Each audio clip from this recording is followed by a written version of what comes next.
Hello students, continue करते हैं हमारा topic which is C plus plus. तो स्टूडेंट्स, लास्ट लेक्चर में हमने काफी सारे कंसेप्ट्स किए which was related with object oriented programming. Yes, उसमें हम लोगों ने ऑब्जेक्ट्स क्या होते हैं, क्लासेस क्या होते हैं, फ्रेंड फंक्शन क्या होता है, ऐसे बहुत सारे इंपॉर्टेंट कंसेप्ट्स हमने किए। मेजरली कंस्ट्रक्टर डिस्ट्रक्टर्स भी हमने कंप्लीट कर लिया है। आज जो सेशन है इसके अंदर हम इसके आगे के कंसेप्ट देखेंगे, which is inheritance, then polymorphism, then what is virtual function, operator overloading and file handling. ये जो कंसेप्ट है इस टॉपिक के लास्ट के कंसेप्ट है। एंड थोड़े बहुत कंसेप्ट इसमें से आपको डिफिकल्ट लग सकते हैं, तो आप इसको जरा अच्छे से देखिए। एंड बहुत अच्छे से अगर आप कंसंट्रेशन से अगर आप सेशन को देखेंगे तो आपको पूरा 100% समझ में आएगा। Okay, so let us start with the concept of inheritance. Okay, so as the word suggests, inheritance, students आपको बेसिक इनहेरिटेंस का मीनिंग तो मालूम होगा कि जैसे सपोज कोई पेरेंट होते हैं, तो पेरेंट के जो भी एसेट्स है, यस, जो भी है, प्रॉपर्टी है, पैसा है वगैरह, वो इवेंचुअली क्या होता है स्टूडेंट्स, चाइल्ड को मिल जाता है। यस, प्रोवाइडेड चाइल्ड अच्छा है, यस, नहीं तो नहीं देंगे, बराबर है। तो पेरेंट्स का जो भी एसेट्स है वो क्या होता है, अपने बच्चे को दे दिया जाता है, राइट। सो वही कंसेप्ट यहाँ पर रिलेट हो रहा है इन सी प्लस प्लस। ठीक है, तो जरा समझते हैं कि ये कैसे वर्कआउट होता है और ये वर्ड इनहेरिटेंस क्यों दिया। ठीक है, तो students, inheritance in C plus plus, inheritance in C++ is related with code reusability. ठीक है, it is related with code reusability. ठीक है, मतलब एक कोड अगर ऑलरेडी हमने अच्छे से बनाया हुआ है तो उसी कोड को हम लोग रीयूज कर सकते हैं, थोड़ा सा मॉडिफाई करके।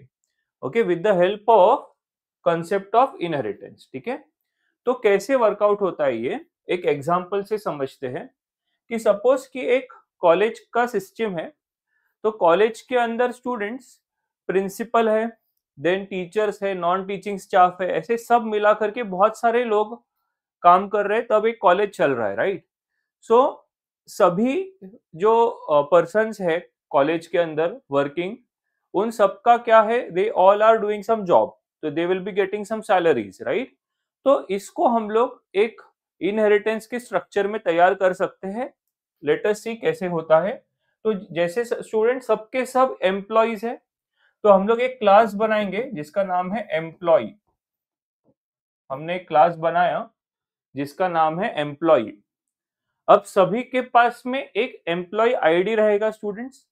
तो एम्प्लॉय के पास क्या क्या वेरिएबल्स हम लिख सकते हैं। The first variable that we can write here is employee ID.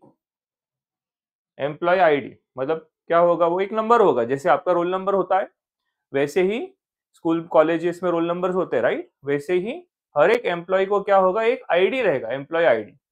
And मेरे को बोलो, बिना सैलरी के कोई काम करेगा क्या? पूरे जितने भी लोग हैं सबको ये दो चीज तो रहेगी, मिनिमम दो चीज रहेगी। क्या? एक तो एम्प्लॉय आईडी रहेगा सभी के पास, और सबको पैसा तो दिया जाएगा, नहीं तो कोई काम करेगा क्या फ्री में बेटा? नहीं।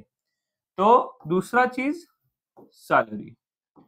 थोड़ा समझ में आ रहा है आपको कि जो चीज कॉमन है सभी के अंदर उसको हमने इधर डाल दिया एम्प्लॉय के अंदर।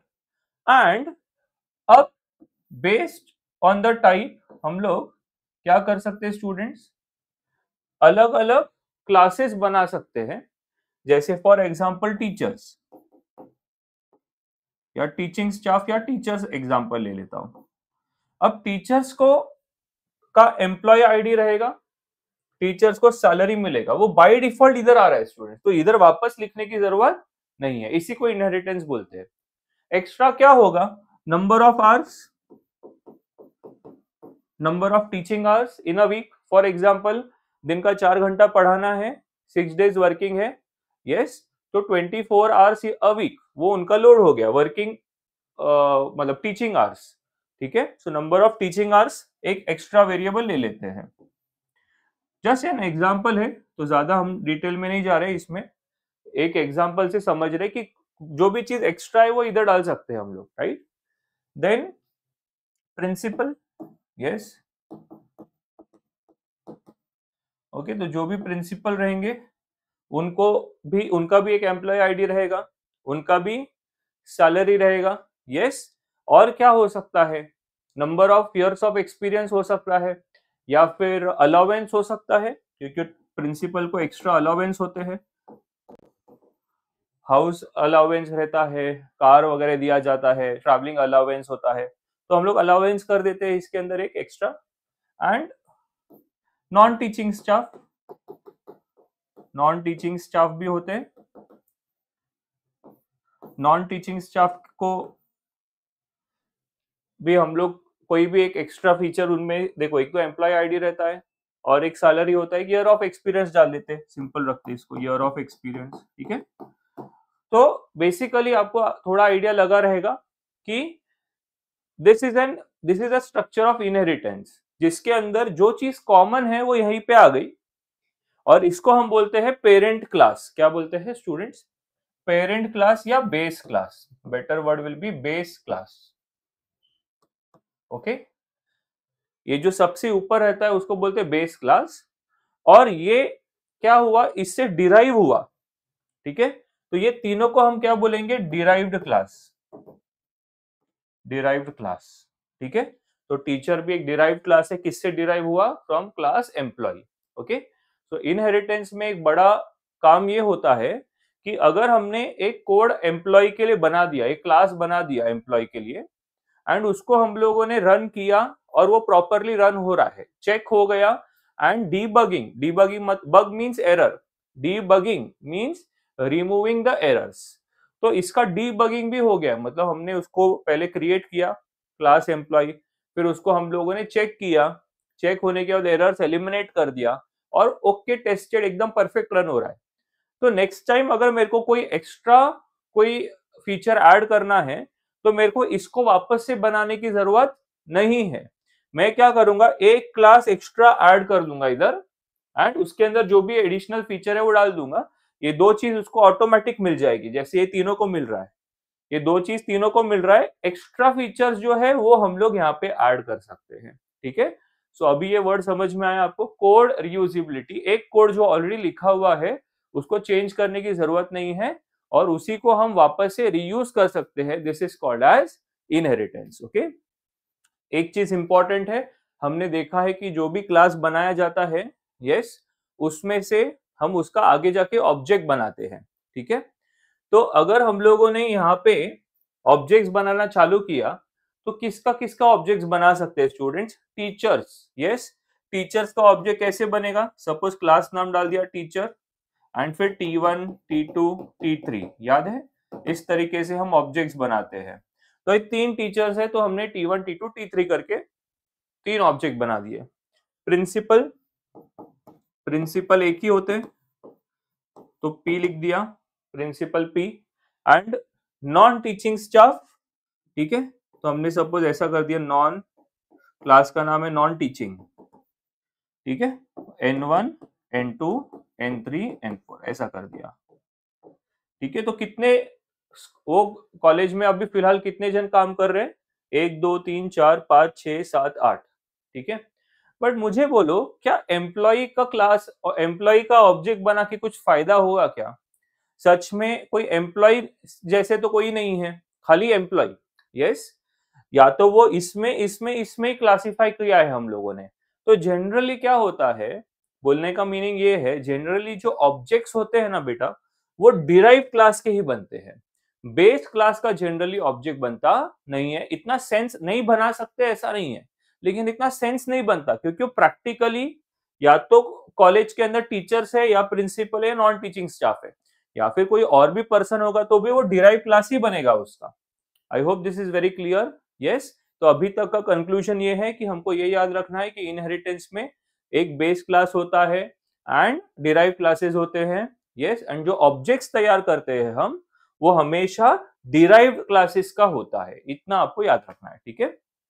सो आगे बढ़ते हैं. Let us try to understand the concept what you need to write in your exams. जरा read कर लेते हैं.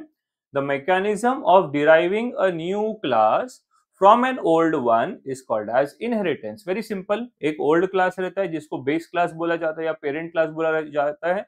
उससे अगर कोई नया क्लास तैयार कर रहे हैं, सिंपल इधर भी बना सकते हैं. Suppose A is the base class. उससे अगर कोई नया क्लास बना रहे हैं B, yes, तो this mechanism is called as inheritance. Okay. Next, the old class is referred as the base class. जैसे मैंने बोला ये ऊपर वाले क्लास को बेस क्लास बोलते हैं और नीचे वाले क्लास को डिराइव्ड क्लास बोलते हैं. Okay. C++ strongly supports the concept of reusability. अभी जस्ट मैंने बताया कोड रीयूजेबिलिटी, यही सबसे मेन वर्ड है. आपके आंसर में आना चाहिए कोड रीयूजेबिलिटी या रीयूजेबिलिटी वर्ड आना चाहिए, उसको अंडरलाइन करने का. Once a class has been written and tested, अगर एक क्लास जो डिराइव बेस क्लास है वो लिख दिया, टेस्ट हो गया, सब हो गया, ठीक है, it can be adapted by the other programmers to suit their requirements. ये एक बार अगर कोई क्लास बन चुका है तो कोई दूसरा भी उसको टीम मेंबर उसको यूज कर सकते हैं. सपोज मैंने एक क्लास बना दिया, अब वो चल रहा है अच्छे खासा, अब मेरे को किसी और को देना है, किसी दूसरे प्रोग्रामर को देना है, भाई तू ले ले ये क्लास और उसको मॉडिफाई कर ले, तो वो हम लोग कर सकते हैं. This is basically done by creating new classes, reusing the property of the existing ones. Functions and variables of a class that has been tested can be used by objects of another class. This is known as inheritance. तो हमको मालूम है एक class के अंदर दो चीज होता है. यस, एनकैप्सुलेशन का कंसेप्ट किया था, याद है? कोई भी क्लास में दो चीज होता है, एक होता है डेटा और एक होता है functions which are operating on those data. दो चीज होता है, डेटा एंड फंक्शन. तो वो जो डेटा एंड फंक्शन है वही चीज रीयूज हो रही है, right? So that is called as inheritance. Okay, functions and variables. Variables मतलब data.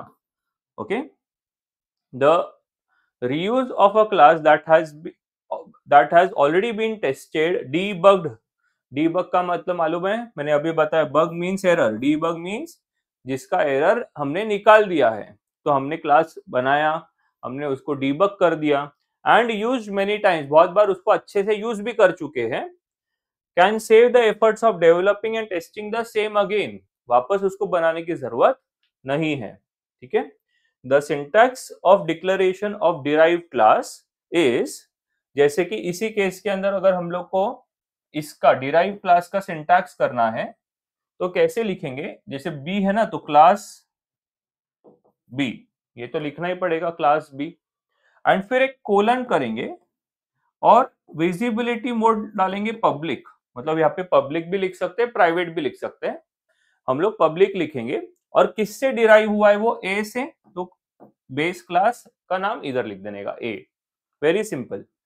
कौन से क्लास के लिए लिख रहे हैं हम? बी के लिए लिख रहे हैं, तो क्लास बी, एंड फिर कोलन करेंगे.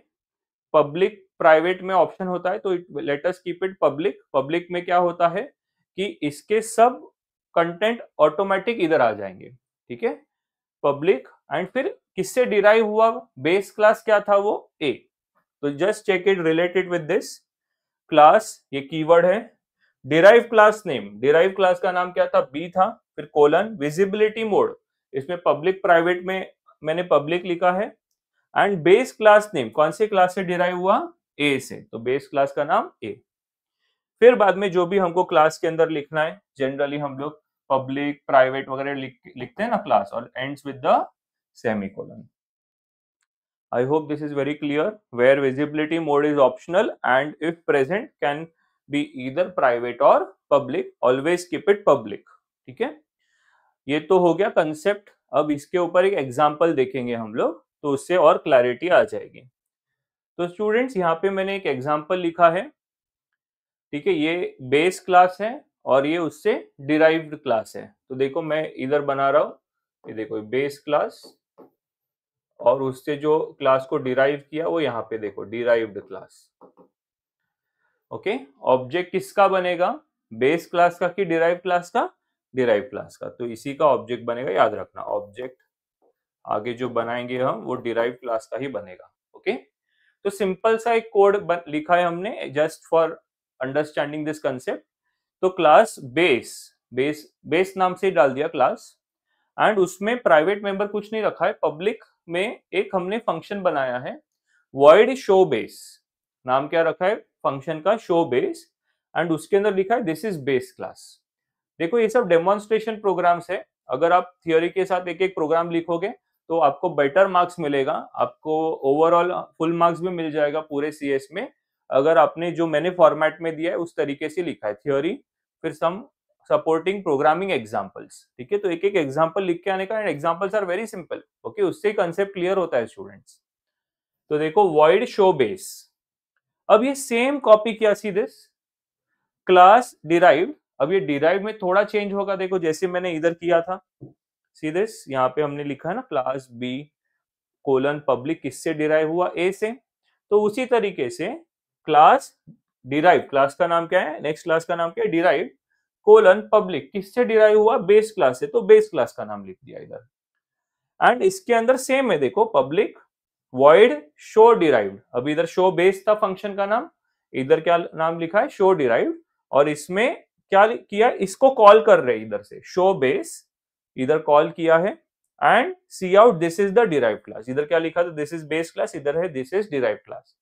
ठीक है, तो जब भी मैं कोड समझा रहा हूं बेटा, पूरा कोड देखो मेरा, पहले मैं एक बार गो थ्रू करवाता हूं एंड उसके बाद एग्जीक्यूशन में समझेगा ये। ठीक है, तो थोड़ा कॉन्सेंट्रेशन करो।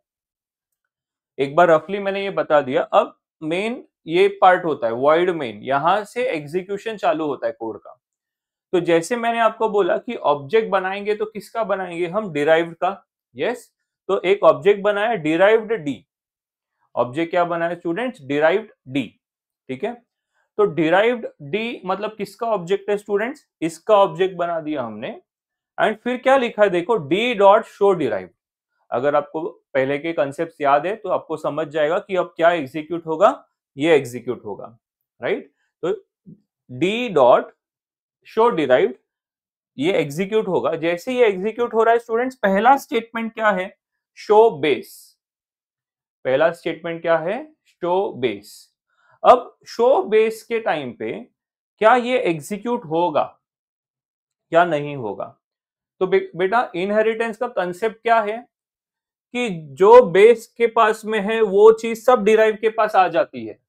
मतलब अगर डिराइव क्लास बेस क्लास के कोई फंक्शन को कॉल कर रहा है फॉर एग्जीक्यूशन, तो वो बेस क्लास ये नहीं बोलेगा नहीं मैं नहीं एग्जीक्यूट होऊंगा, क्योंकि हमने उनको कैसे कनेक्ट किया है? With inheritance. अगर आप ये चीज नहीं लिखते ना यहाँ पे, तो मतलब इनहेरिटेंस हो नहीं रहा है, तो ये अलाउड नहीं है। कैसे? क्या इसके फंक्शन को आप एग्जीक्यूट कर रहे हो? नहीं हो सकता। यस, लेकिन because of the concept of inheritance हमने इन दोनों को लिंक किया है। जैसे समझो ना, पेरेंट का जो भी प्रॉपर्टी या पेरेंट के पास जो भी कुछ है उसका एक्सेस आपके पास भी हो जाता है ऑटोमेटिकली, उसी तरीके से इसके पास जो भी फंक्शन है उसका एक्सेस इसको मिल जाएगा। यही डिफरेंस है, समझा? तो यही जो वर्ड है यही बता रहा है कि इनहेरिटेंस चल रहा है अपना कंसेप्ट। ओके, तो क्योंकि ये ऐसा कनेक्टेड थे एक दूसरे के साथ में, तो this will not show an error and चुपचाप शो बेस का को एग्जीक्यूट कर देगा। और शो बेस में क्या लिखा है? This is base class. तो देखो आउटपुट पे आ गया this is base class. Okay, and उसके बाद तो सिंपल इसका ये स्टेटमेंट एग्जीक्यूट होने के बाद ये वाला एग्जीक्यूट होगा, तो this is derived class. See this, ये भी हो गया। I hope this is very clear. एक बार फिर बताता हूं। अच्छा, एक चीज और, सपोज कि हम लोग को ऐसा नहीं करना था, हम लोग को इसको डायरेक्ट यूज करना है। तो अगर इसको डायरेक्ट void मेन में यूज करना है ना स्टूडेंट्स, तो आपको फिर क्या करना पड़ेगा मालूम है? बेस क्लास का भी एक ऑब्जेक्ट बनाना पड़ेगा, बेस बी, और फिर B dot show base. I hope समझ में आ रहा है। यस, अब बोलोगे सर ऐसा नहीं करना, हम लोग इसका भी ऑब्जेक्ट बनाते इसका भी ऑब्जेक्ट बनाते तो भी अलाउड है। तो कैसे होगा वो? बेस बी, इसका एक ऑब्जेक्ट बनाया और फिर उसी ऑब्जेक्ट को यूज किया बी डॉट शो बेस, तो ये एग्जीक्यूट हो जाएगा। ठीक है, तो ऐसा भी कर सकते हैं। लेकिन सी विदाउट क्रिएटिंग द ऑब्जेक्ट, क्यों इतने ऑब्जेक्ट्स बनाने हैं? मैंने जैसे बोला कि बेस क्लास का ऑब्जेक्ट बना के कोई मीनिंग ही नहीं है, प्रैक्टिकली वो उसका कोई सेंस ही नहीं बनता। मैंने पिछले एग्जांपल में बता दिया था, एम्प्लॉय का कोई ऑब्जेक्ट बना के फायदा नहीं, क्योंकि सच में रियलिटी में वो कोई है ही नहीं। यस, रियलिटी में तो वो टीचर्स है, नॉन टीचिंग स्टाफ है और प्रिंसिपल है। यस, सो उसके लिए ये चीज हम लोग कभी भी करते नहीं है। ओके, हमको इसको एग्जीक्यूट ही करना था तो हमने कर लिया। कैसे एग्जीक्यूट किया? इसकी मदद से। ये ऑटोमेटिक यहाँ अवेलेबल था। ओके, तो आप ऐसा ही इमेजिन कर सकते हो कि डिराइव क्लास के अंदर क्या है, इवेंचुअली ये सब चीज भी डिराइव के अंदर ही आ जा रही है। मतलब इसका जो ये वॉइड शो है ना, ये इनविजिबल तरीके से यहाँ पे अवेलेबल है, ऐसा समझ लो। आई होप समझ में आ रहा है। ये जो बेस क्लास का वॉइड शो बेस है ना, वो इनविजिबल तरीके से यहीं पे अवेलेबल है, इसी के अंदर अवेलेबल है। I hope this is clear. Yes, उसके वजह से ये इस तरीके का कनेक्शन पॉसिबल है। ओके, तो एक बार फिर हम लोग क्विकली देखेंगे। इस हमेशा जो ऑब्जेक्ट तैयार होता है वो डिराइव क्लास का ऑब्जेक्ट होता है, तो derive D and D dot show derive. जैसे ही शो डिराइव किया तो ये इसके अंदर पहला स्टेटमेंट है शो बेस। शो बेस से ये एग्जीक्यूट हो जाएगा, this is base class, and उसके बाद नेक्स्ट स्टेटमेंट एग्जीक्यूट होगा, this is derive class. Okay, I hope सबको समझ में आया ये कंसेप्ट। सो अभी टाइप ऑफ इनहेरिटेंस, बस ये थियोरी एक और फिर इनहेरिटेंस खत्म। आता ही है एग्जाम में और 4 मार्क के लिए आता है। इतना सिंपल है कि फुल स्कोर हो जाएगा। इतना ही इनहेरिटेंस पे, इतना ही है बेटा, जो अभी ये और एक ये स्लाइड सीधे, बाकी खत्म इनहेरिटेंस। ठीक है, no extra programming, nothing, but पूरे पेपर में एक कंसेप्ट इनहेरिटेंस पे कुछ ना कुछ पूछा ही जाता है। ओके, तो there are 5 types of inheritance. See this is called a single inheritance. Class A base class, उससे एक ही क्लास डिराइव हुआ, जो अभी तक करे थे क्लास बी, जिसको बोला डिराइव क्लास। तो अगर एक ही बेस क्लास एक ही डिराइव क्लास रहेगा तो उसको हम बोलेंगे single inheritance. Next is multi level. Okay, जैसे ये ग्रैंडफादर, यस, या ग्रैंड पेरेंट, पेरेंट और ये चाइल्ड।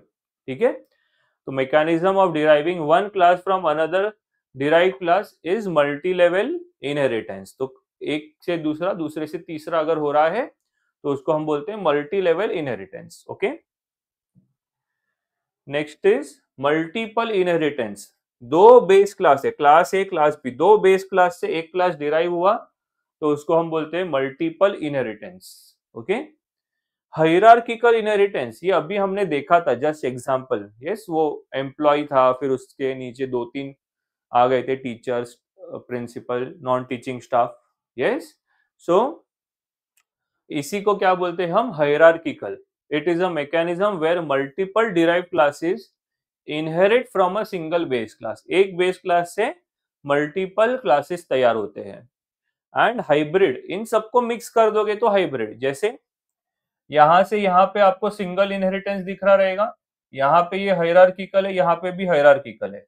और नहीं, एक्चुअली ये जो है ये मल्टीपल है, क्योंकि ई को 2 से मिला है, तो ये वाला मल्टीपल इनहेरिटेंस हो गया ना स्टूडेंट्स। ई किससे इनहेरिट कर रहा है? 2 से। तो ए, सी और ई के बीच का रिलेशन इज मल्टीपल इनहेरिटेंस। वही अगर हम लोग ए, बी और सी का, ई का देखें, ए, बी और ई, तो ये हो गया हायरार्किकल। तो अगर सपोज हमने 2 या 2 से ज्यादा इनहेरिटेंस को मिक्स कर दिया है, then we call it as a hybrid inheritance. ठीक है, so this is all about inheritance. Next concept देखते हैं अभी, which is operator overloading. Okay, again very important concept of operator overloading। start करते हैं। तो students, we all know कि C++ में there are many operators like plus, minus, multiplication, division। yes, और सबका एक फिक्स फंक्शन है, काम करना फिक्स है कि एडिशन, प्लस सिंबल मतलब 2 नंबर को ऐड करेगा।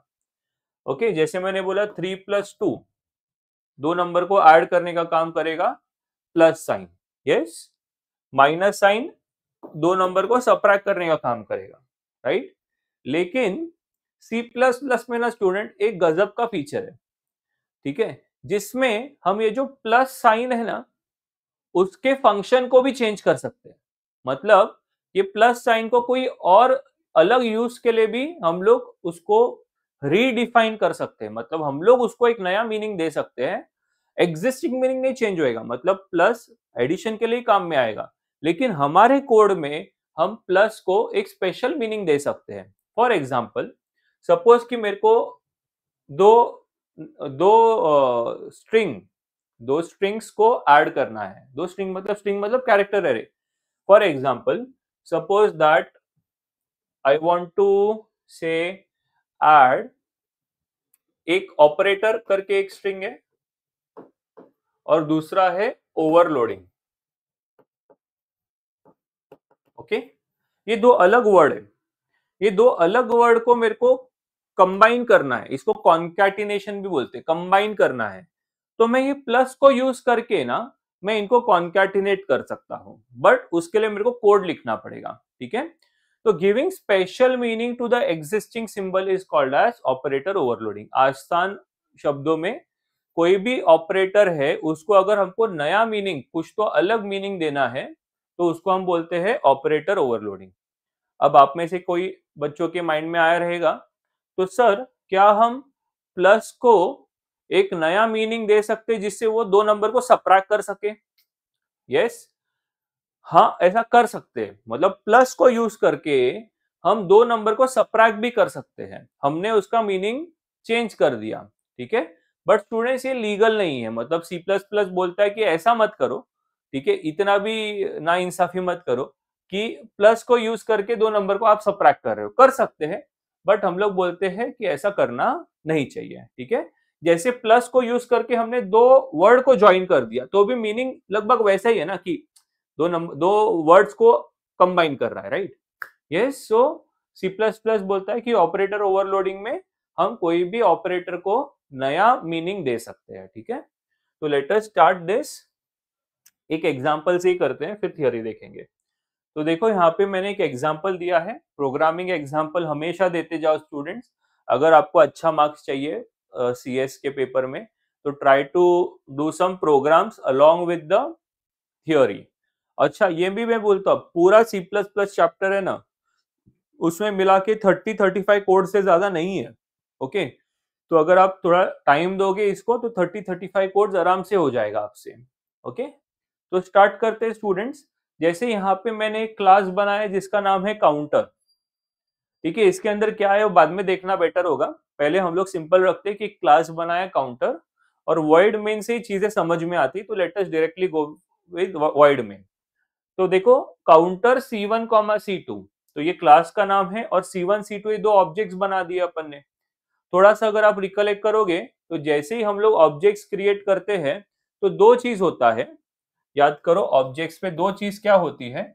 ओके, पहला क्या होता है स्टूडेंट्स? मेमोरी एलोकेशन होता है। मेमोरी एलोकेशन, ठीक है। और दूसरा क्या होता है? कंस्ट्रक्टर कॉल होता है। ऑटोमेटिकली कंस्ट्रक्टर कॉल होता है। क्या दो चीज होती है स्टूडेंट्स? पहला होता है मेमोरी एलोकेशन, एंड दूसरा होता है कंस्ट्रक्टर इज कॉल्ड ऑटोमेटिकली। तो देखते हैं इसके अंदर क्या क्या वेरिएबल्स हैं।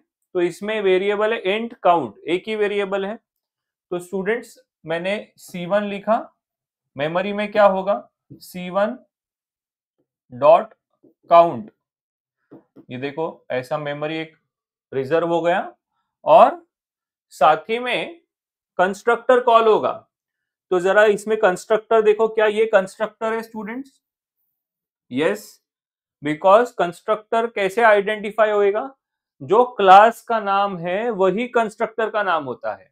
यस, तो ये कंस्ट्रक्टर है, और कंस्ट्रक्टर ऑटोमेटिकली कॉल होगा, मतलब ये एग्जीक्यूट हो जाएगा, और काउंट में 0 आ जाएगा स्टूडेंट्स। तो count will get initialize to 0। देखो, अच्छा है, कंस्ट्रक्टर का कंसेप्ट भी रिवाइज हो गया। यस, एंड वैसे ही C2 के लिए होगा। अभी C2 के लिए भी दो चीज होगी। पहला क्या होगा? मेमोरी एलोकेशन होगा। तो C2 के अंदर भी काउंट करके एक आएगा, तो ये नया मेमोरी एलोकेट होगा, उसके लिए C2 dot count. Yes, and और एक चीज क्या होगा? कंस्ट्रक्टर कॉल होगा।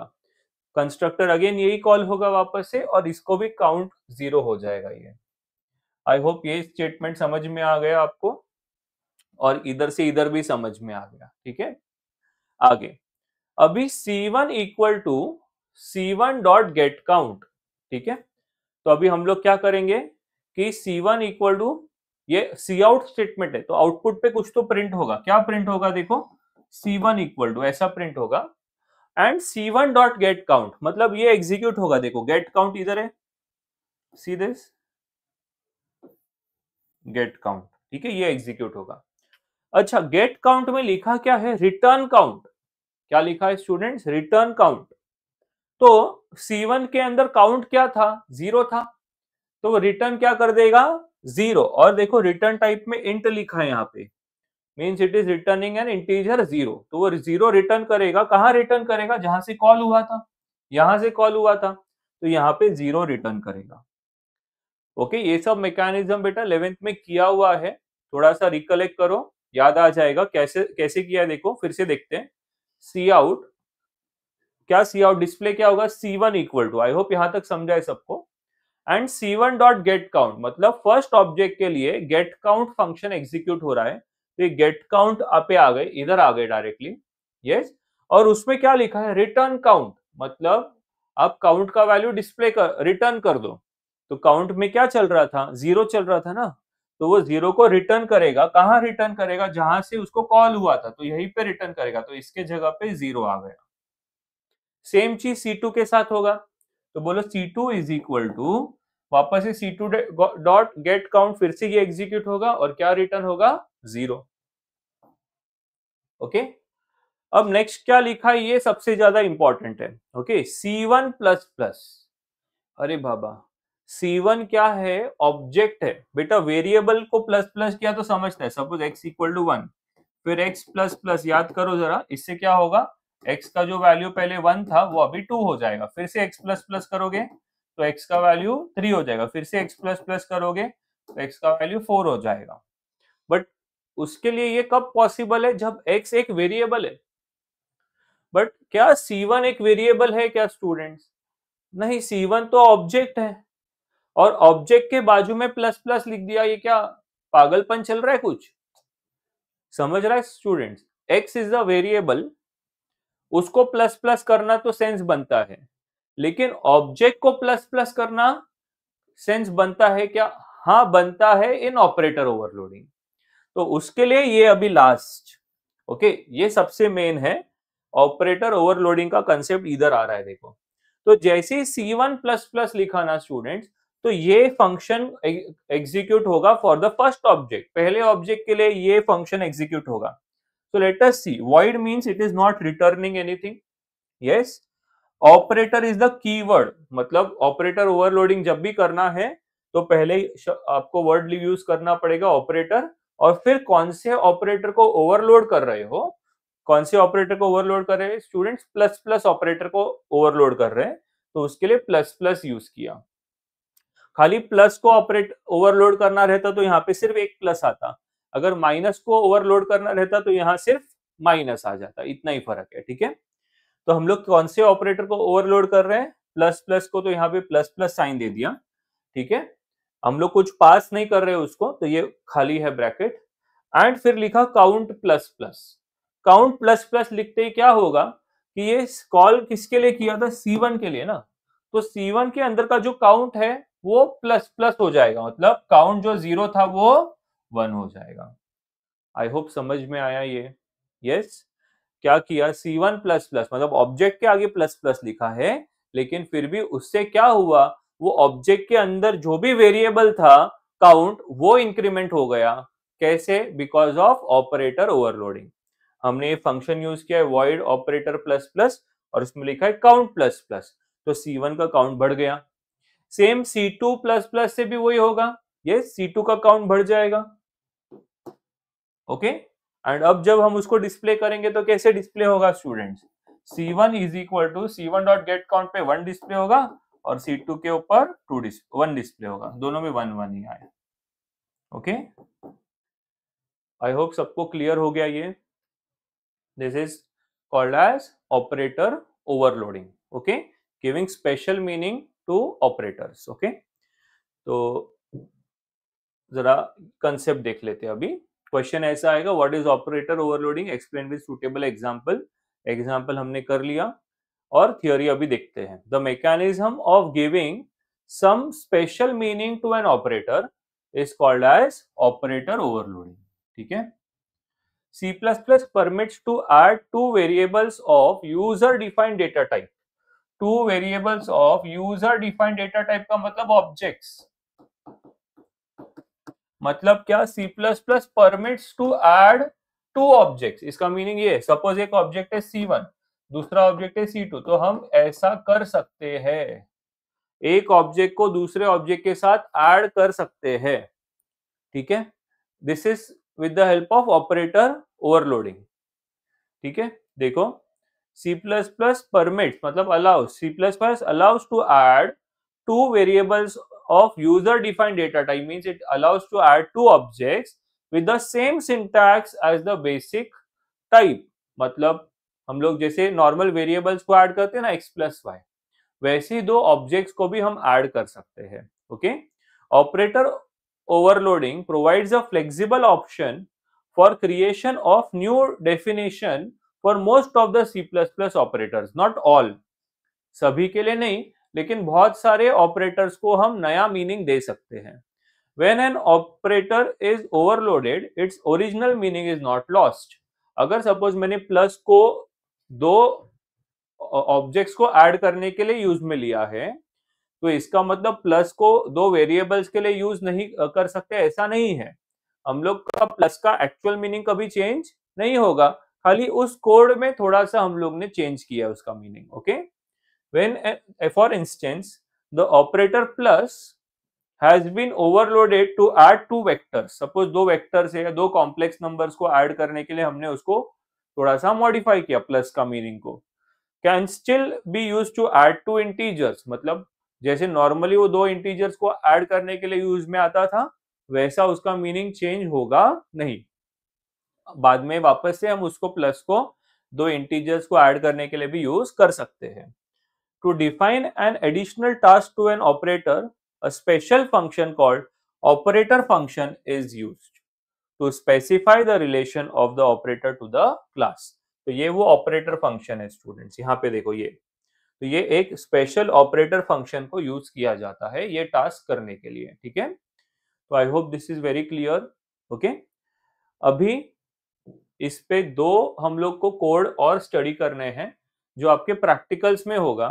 जनरली ये जो कोड हम कर रहे हैं, ये कोड और इसके बाद वाला ये दो कोड है, ओके।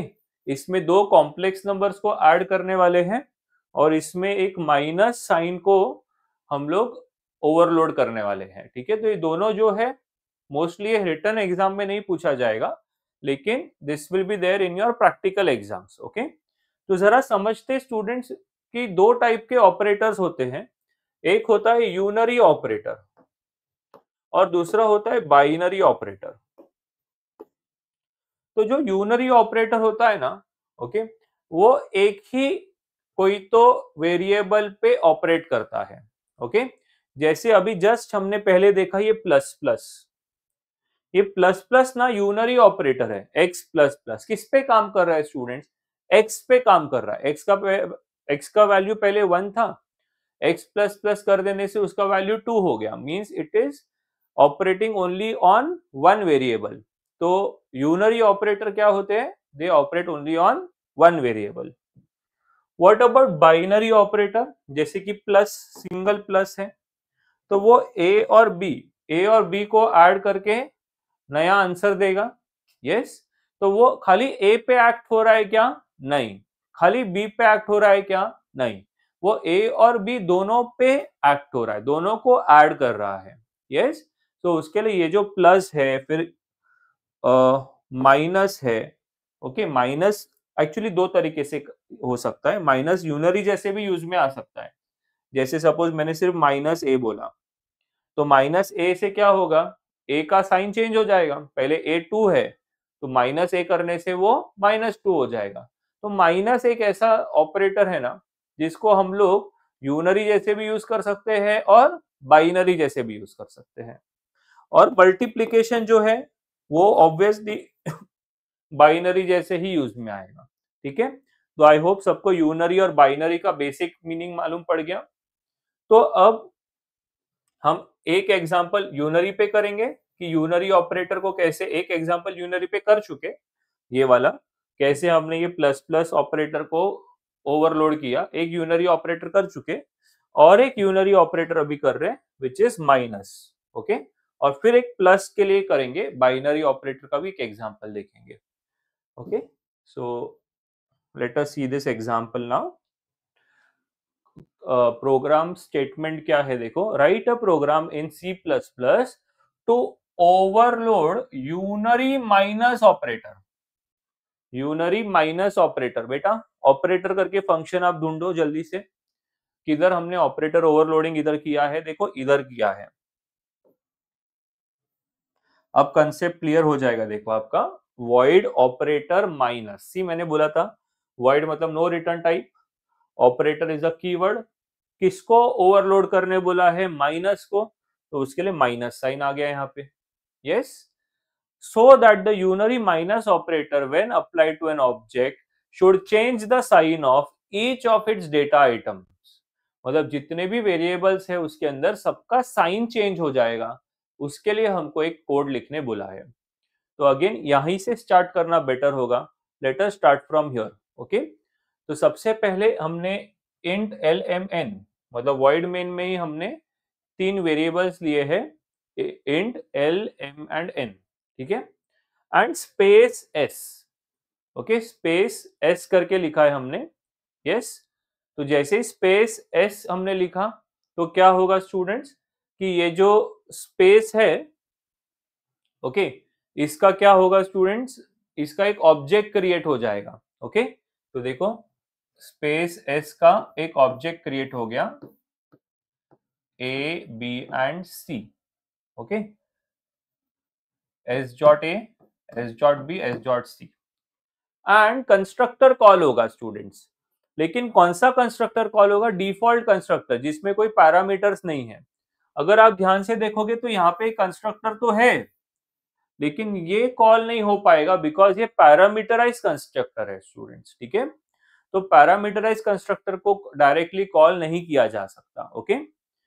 तो यहाँ पे आगे बढ़ जाते हैं, इतना हो गया, खाली इतना ऐसा समझो कि हम लोग ने मेमोरी एलोकेशन हो चुका है अपना। आगे एंटर थ्री नंबर्स, हमको अभी क्या करना है बेटा, इसके अंदर वैल्यूज पास करने वाले हम लोग। तो सी आउट एंटर थ्री नंबर्स, अभी यूजर को बोला कि थ्री नंबर्स को एंट्री दो, तो यूजर दे देगा 1 2 3 फॉर एग्जाम्पल। तो सी इन एल एम एन, तो ये एल एम एन था ना, इसमें 1 2 एंड 3 डाल दिया, सपोज यूजर ने 1 2 3 डाल दिया, ठीक है। अब एक मस्त कंसेप्ट आया students, how we can call this and send the values, मतलब पैरामीटराइज कंस्ट्रक्टर को कैसे हम लोग कॉल कर सकते हैं, ओके। तो हमने क्या लिखा, s is equal to space L M N, ठीक है।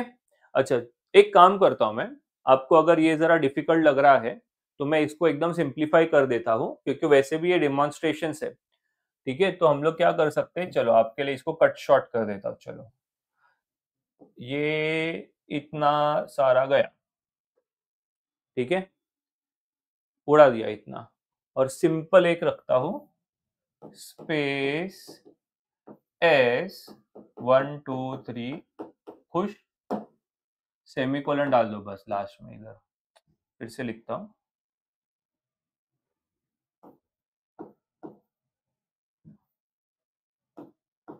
स्पेस, ये तो क्लास का नाम है स्पेस, ऑब्जेक्ट का नाम एस, और उसको 1 2 3 पास कर दिया, सिंपल हो गया। देखो इससे क्या होगा, देखो ऑब्जेक्ट क्रिएट होगा एंड कंस्ट्रक्टर कॉल होगा, क्योंकि वैल्यूज उधर ही दिए तो बाय डिफॉल्ट यही कॉल हो जाएगा, समझ रहा है। और इधर 1 2 और 3 एबीसी में पास होगा, आई होप अब समझ में आ रहा है, यस। अब ये जो थोड़ा सा यहाँ पे मिस्टेक हुआ है, ओके। तो एक बार फिर से देखते हैं स्टूडेंट्स, स्पेस एस, जैसे स्पेस एस लिखा है एक ऑब्जेक्ट क्रिएट हो रहा है, एंड वो ऑब्जेक्ट क्रिएट हो जब भी होगा तो उसके अंदर के वेरिएबल्स इधर दिए है ना एक्स वाई जेड, तो एक्स वाई जेड का मेमोरी एलोकेशन होगा, ऐसा ही करते हैं ना हम लोग। जैसे यहाँ पे आप देखो काउंट C1 लिखा तो इधर क्या था, काउंट करके वेरिएबल था, यस। तो काउंट नाम से मेमोरी एलोकेट हुआ, राइट। तो यहाँ पे क्या वेरिएबल्स है स्पेस के अंदर, एक्स वाई जेड, तो नाम लगेगा एक्स वाई जेड। ओके, और किसके लिए है वो, एस, ऑब्जेक्ट एस के है, तो S dot X, S dot Y and S dot Z. Okay,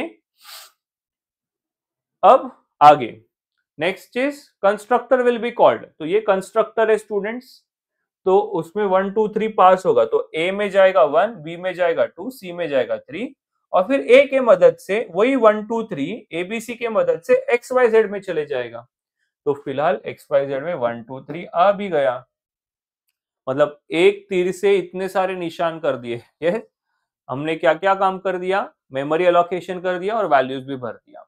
I hope यहां तक क्लियर है ये।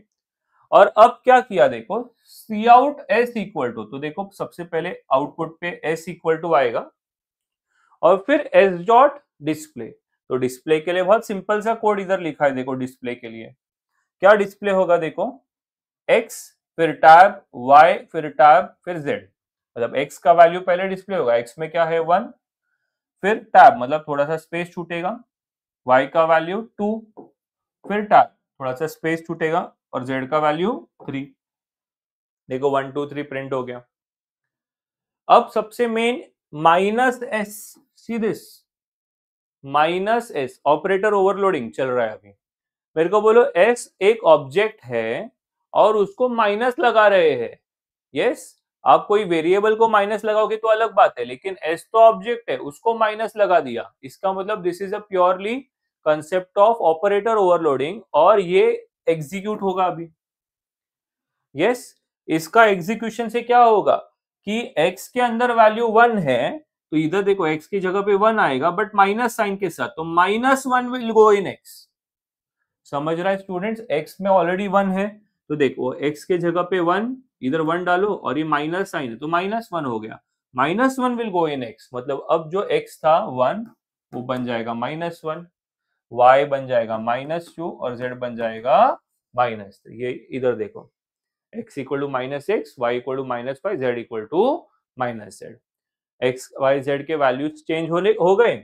और अब क्या डिस्प्ले करें, C out -s is equal to, -s is equal to ऐसा डिस्प्ले होगा, और फिर से s डॉट डिस्प्ले, मतलब यही वापस एग्जीक्यूट होगा स्टूडेंट्स। यस, तो x का अब वैल्यू क्या है, -1, थोड़ा स्पेस छूट के -2 और फिर -3। आई होप सबको समझ में आया ये प्रोग्राम। तो यहाँ पे मैंने इतने सारे स्टेप्स हटा दिए आपके कन्वीनियंस के लिए, एंड सिंपल एक ही स्टेप डाल दिया, स्पेस एस ब्रैकेट 1 2 3, जिससे क्या होगा, ऑब्जेक्ट क्रिएट होगा और उसमें इनिशियलाइजेशंस भी हो जाएंगे, एंड आफ्टर दैट हमने ऑपरेटर ओवरलोडिंग यूज करके इनके साइन को चेंज कर दिया। Okay, I hope this is clear. आगे बढ़ते हैं। सो write a program in C++ to overload binary plus operator to for adding two complex numbers।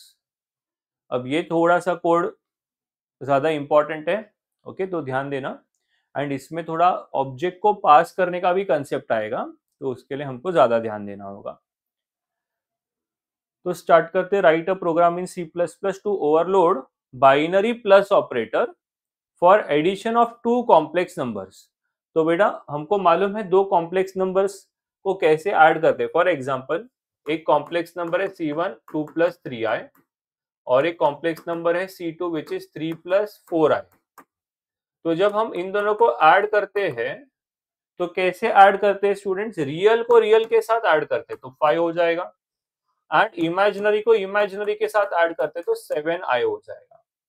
Correct, दो कॉम्प्लेक्स नंबर्स को ऐड करने का ऐसा ही कंसेप्ट आपने 11th में किया हुआ है, real gets added with real and imaginary gets added with imaginary.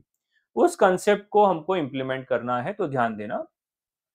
So complex C1 C2 C3, ठीक है, तो ये जो क्लास कॉम्प्लेक्स नाम से है, इसके तीन ऑब्जेक्ट बना रहे C1 C2 C3।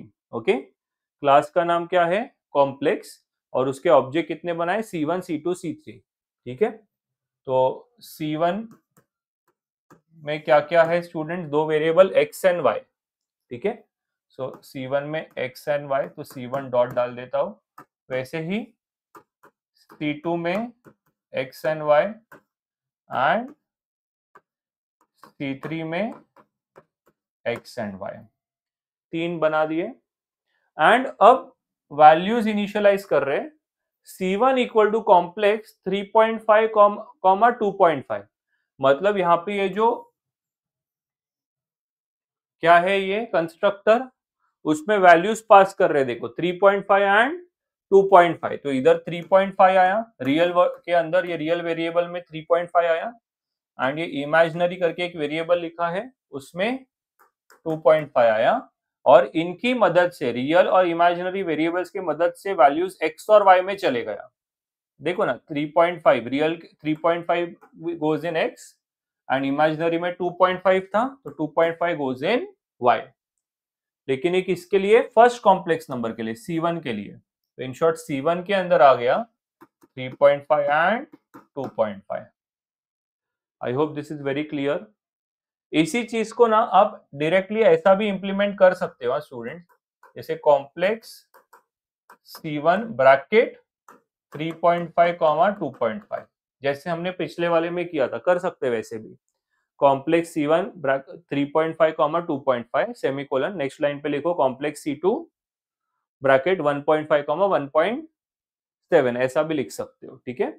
C2 equal to complex 1.1 comma 1.7, तो इसमें 1.1 और 1.7 आ गया, ओके। एंड अब सबसे मेन पार्ट, ऑपरेटर ओवरलोडिंग इधर हो रहा है। देखो क्या हो रहा है, जरा ध्यान से देखो। दो ऑब्जेक्ट्स को ऐड कर रहे हैं स्टूडेंट, C1 और C2 ऑब्जेक्ट्स है। वो दो ऑब्जेक्ट्स को कैसे है, वेरिएबल्स को तो ऐड कर सकते हैं x प्लस वाई या a प्लस बी, लेकिन अब क्या हो रहा है, दो ऑब्जेक्ट्स को ऐड कर रहे हैं। इसका मतलब ये क्या हुआ, ऑपरेटर ओवरलोडिंग हो रहा है इधर।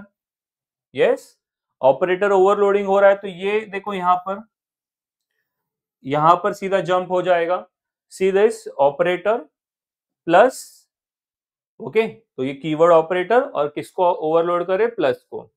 लेकिन ये इतना आसान नहीं है जितना आपको पिछले दो कोड में हुआ था बेटा, ये कॉम्प्लिकेटेड कंसेप्ट है, तो थोड़ा ध्यान से आपको सुनना होगा, ठीक है। तो इस ये जो स्टेटमेंट है ना, C3 is equal to C1 plus C2, इसको जरा हम लोग को स्टडी करना है। तो स्टूडेंट्स यहां पे ये जो फर्स्ट ऑब्जेक्ट लिखा है ना, ठीक है, इसको मैं बोलता हूं कॉलिंग ऑब्जेक्ट, कॉलिंग या फिर डिफॉल्ट ऑब्जेक्ट, कॉलिंग ऑब्जेक्ट या फिर डिफॉल्ट ऑब्जेक्ट। और जो बाद में लिखा जाता है उसको मैं बोलूंगा पास्ड ऑब्जेक्ट, जो हमने पास किया है, वैल्यूज जिसके पास किए हैं, ओके। और इसको बोलूंगा मैं रिटर्न्ड ऑब्जेक्ट, रिटर्न्ड ऑब्जेक्ट, ठीक है। ये C3 is equal to C1 plus C2 को जरा डिटेल में बता रहा हूं। C1 क्या है, कॉलिंग या डिफॉल्ट ऑब्जेक्ट। C2 क्या है, जो ऑब्जेक्ट पास किया है, past object. And C3 is the return, जो वहां से वापस रिटर्न होके आया वो ऑब्जेक्ट, ठीक है।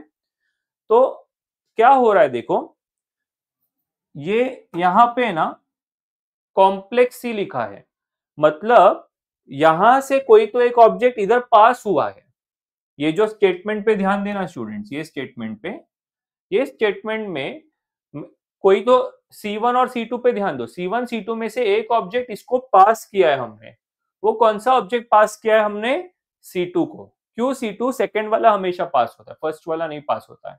अगर आप C2 प्लस C1 लिखते, पहला C2 लिखते फिर C1 लिखते, तो C1 पास होता, ओके। तो यहाँ पे C2 पास हुआ है, और पास होने का मतलब यहाँ पे पास होने का मतलब वो पास फेल वाला पास नहीं बेटा, यस, यहां से यहां पर आया है वो, ठीक है। वैल्यूज उसके इधर आ गए, तो देखो C2 इधर कॉम्प्लेक्स C लिखा है ना, तो ये C है ना, इसके अंदर C2 चले गया है। यस, ऐसा समझो कि ये C2 पास हुआ यहां से और यहाँ पे इधर आ गया, ओके। बेटा ये नॉर्मल है, जैसे इधर कैसे हुआ था 3.5 इधर कॉपी होता है, बट 3.5 क्या था मेरे को बोलो, फ्लोट था ना। तो उसके लिए इधर फ्लोट लिखा, देखो 2.5 जब इधर से इधर पास हुआ तो 2.5 फ्लोट था ना, तो इधर फ्लोट लिखा। यस, बट C2 क्या है, C2 का टाइप क्या है, C2 का टाइप है कॉम्प्लेक्स। C2 इंटीजर नहीं है ना बेटा, ऑब्जेक्ट है, तो C2 का टाइप क्या है, कॉम्प्लेक्स। तो कैच करने के लिए भी कॉम्प्लेक्स होना चाहिए ना यहाँ पे, उसके लिए कॉम्प्लेक्स C लिखा है। Is it clear? यस। तो फिर से बताता हूं, C2 को पास किया, वो C में कॉपी हो गया, तो फिलहाल C में समझो C2 है, जिधर जिधर C है वहां पे क्या है, C2। और यहां पे एक और हमने ऑब्जेक्ट बनाया, कॉम्प्लेक्स टेम्पररी, एक टेम्पररी ऑब्जेक्ट बनाया, तो इधर बना रहा हो बेटा, तो ऑब्जेक्ट का नाम है टेम्प। ओके, और उसके अंदर भी वही दो होंगे एक्स एंड वाई, तो temp dot X, temp dot X, temp dot Y. Okay, ये टेम्पररी ऑब्जेक्ट बनाया है हमने थोड़ी देर के लिए, ठीक है।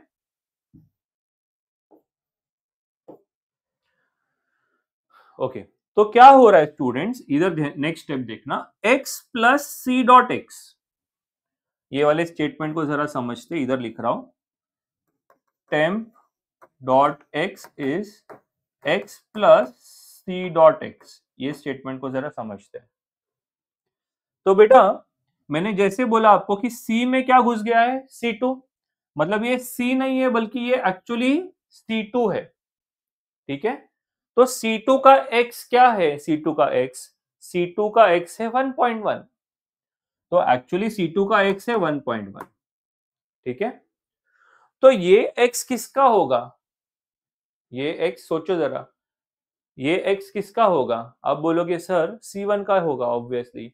यस, बिकॉज यहां पे मैंने बोला भी था कॉलिंग या डिफॉल्ट ऑब्जेक्ट, तो बाय डिफॉल्ट अगर हमने ऑब्जेक्ट का नाम स्पेसिफाई नहीं किया है तो ये x किसका x है, C1 का।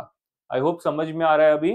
तो ये जो x है वो C1 का है 3.5, ये दोनों ऐड होके कितना हो गया 4.6 हो गया। ये किस में जाएगा, टेम्प के x में जाएगा, तो टेम्प के x में आ गया 4.6। आई होप समझ में आया ये।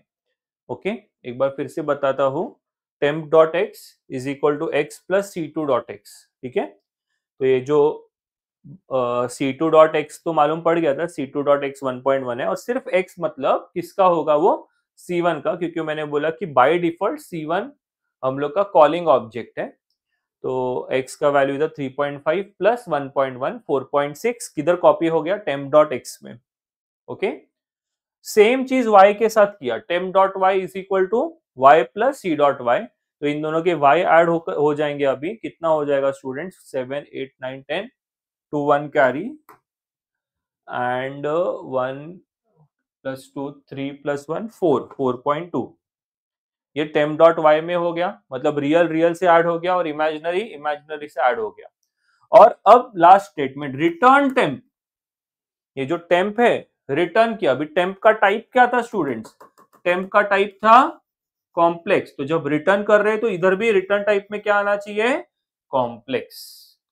आई होप अभी ये समझ में आ गया, क्योंकि क्या रिटर्न कर रहे हैं, टेम्पररी टेम्प ऑब्जेक्ट, और ये टेम्प का टाइप क्या है, कॉम्प्लेक्स, उसके लिए यहाँ पे रिटर्न टाइप कॉम्प्लेक्स आया। ओके, सो ये जो टेम्प रिटर्न हुआ है वो रिटर्न कहां होगा, जहां से उसको कॉल किया गया था, विच वॉज C3, सीधे C1 प्लस C2, ये रिटर्न होकर के वैल्यू किस में चले जाएगा, C3 में चले जाएगा।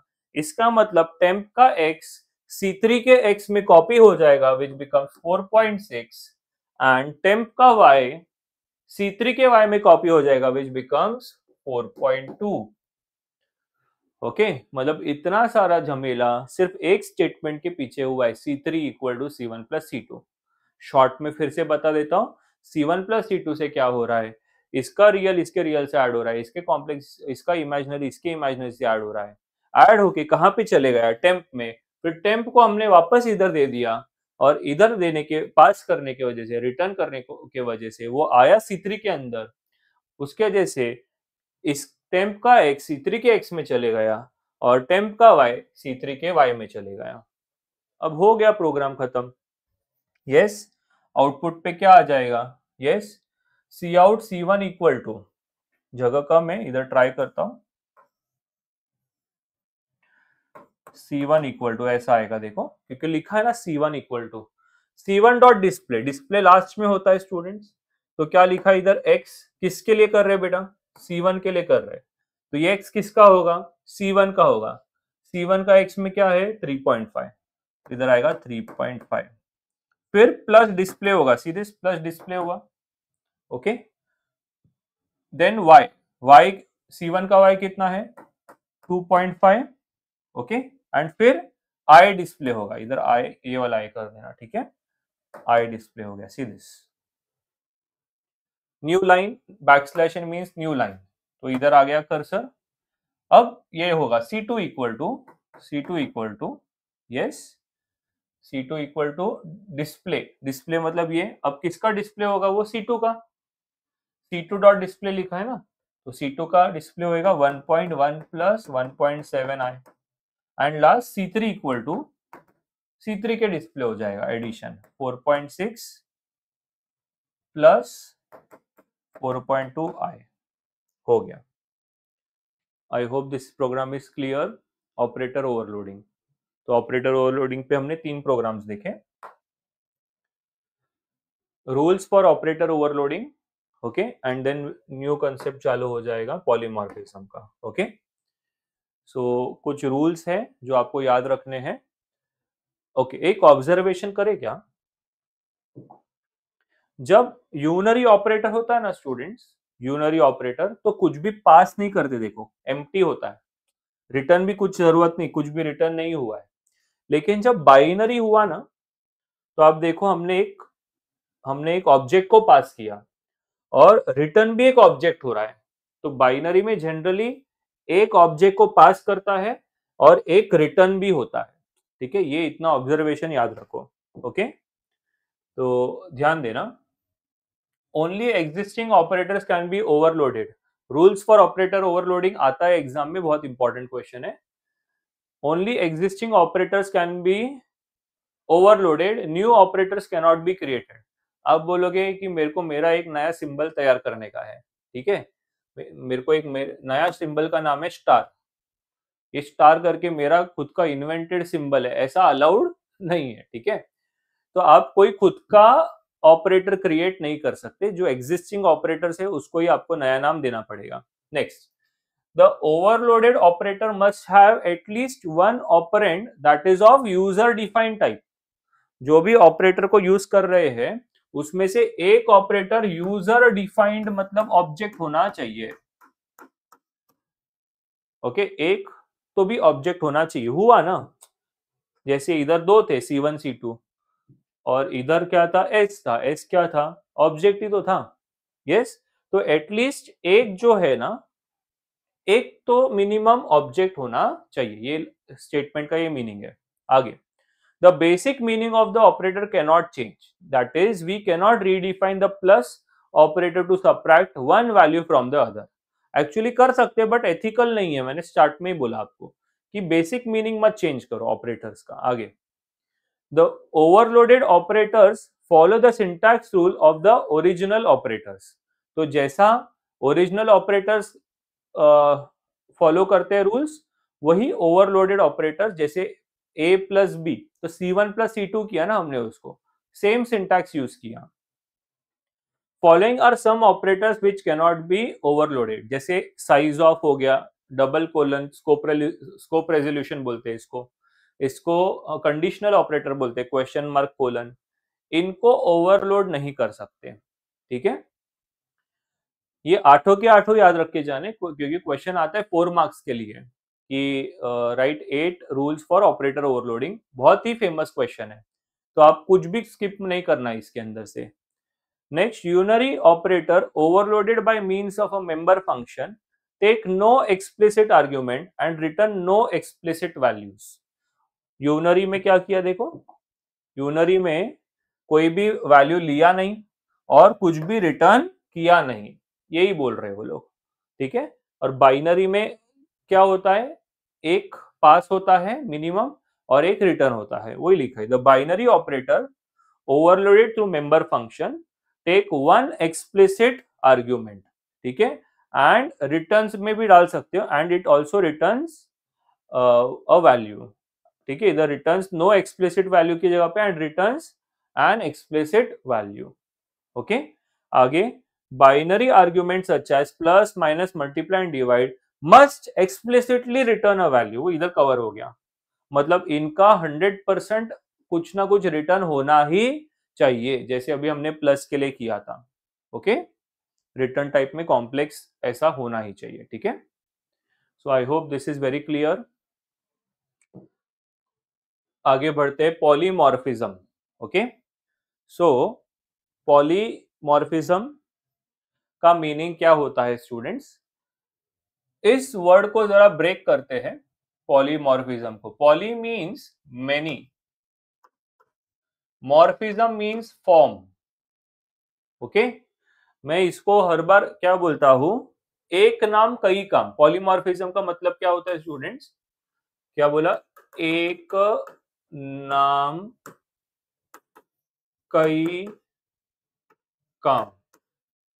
पॉलीमॉर्फिज्म का मीनिंग एक नाम कई काम, मतलब एक ही नेम से हम अलग अलग काम कर सकते हैं, उसको बोलते हैं पॉलीमॉर्फिज्म।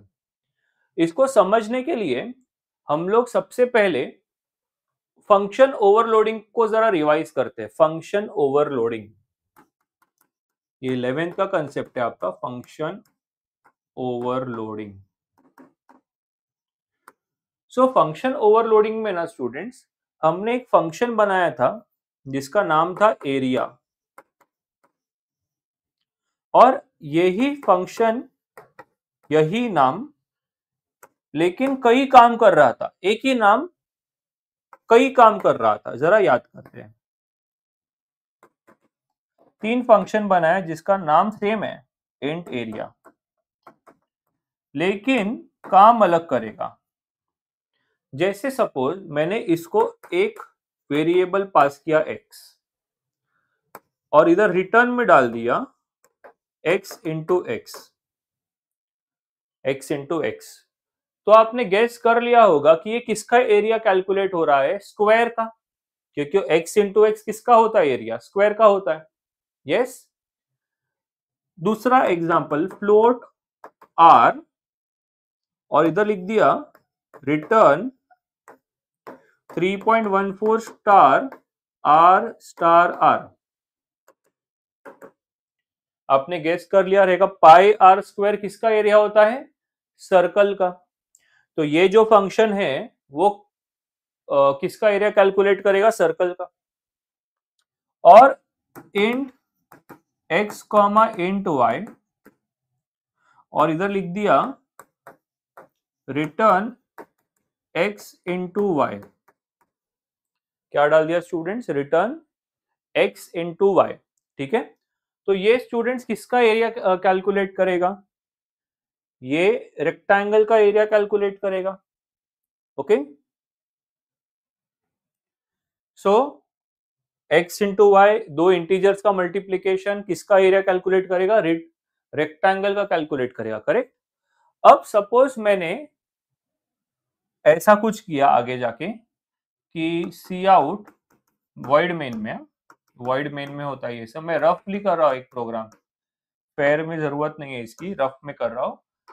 सपोज मैंने area 2,3 C out area 1.5 and C out area 5 ऐसा किया है। तो मुझे बताओ सी आउट एरिया 2,3, ये तीनों में से कौन सा कॉल होएगा? ये फर्स्ट वाला, सेकेंड वाला कि थर्ड वाला, कौन सा कॉल होएगा? अगर मैंने लिखा है सी आउट एरिया 2,3, तो कंपाइलर क्या करेगा स्टूडेंट्स? दो आर्ग्यूमेंट्स है ना, इसमें दो वैल्यूज पास कर रहे हैं, तो इसमें तो एक ही वैल्यू है, इसमें एक ही, इसमें एक ही। देखो प्रॉब्लम सब यही है कि नाम सेम है बेटा। अरे नाम अलग होता तो कोई टेंशन ही नहीं होता, बट क्योंकि नाम सेम है तो कंपाइलर क्या करेगा कि ये आर्ग्यूमेंट्स को चेक करेगा। दो आर्ग्यूमेंट किसमें है? इसमें है क्या? नहीं। इसमें भी नहीं है। इसमें है तो इसको ऑटोमेटिकली कॉल करेगा। तो देखो इसमें 2 पास हो जाएगा, इसमें 3 पास हो जाएगा, 2 इंटू 3 6, तो सी आउट 6 हो जाएगा, डिस्प्ले 6 हो जाएगा। अगर हम इधर देखेंगे तो क्या लिखा है, एरिया 1.5। अब एरिया 1.5 एक ही वैल्यू पास किया है, बट 1.5 इंटीजर नहीं है स्टूडेंट्स, वो फ्लोट है, करेक्ट। तो ये ऑटोमेटिकली ये एग्जीक्यूट होगा। तो 3.14 इंटू 1.5 इंटू 1.5 कैलकुलेट होके डिस्प्ले हो जाएगा। और एरिया 5, तो 5 इज एन इंटीजर, तो ये वाला एग्जीक्यूट होएगा। समझ में आ रहा है इसका मीनिंग क्या है? एक नाम कई काम, एरिया एरिया एरिया, नाम एक है लेकिन अलग अलग काम कर रहा है, इसी को बोलते हैं पॉलीमॉर्फिज्म। आई होप सबको समझ में आया। यस। तो देखो पॉलीमॉर्फिज्म का मतलब one name multiple forms. Okay, fix question है, बोर्ड्स में एग्जाम में आने का चांसेस है, ध्यान देना। polymorphism means using the same function name to do different tasks based on the type of object.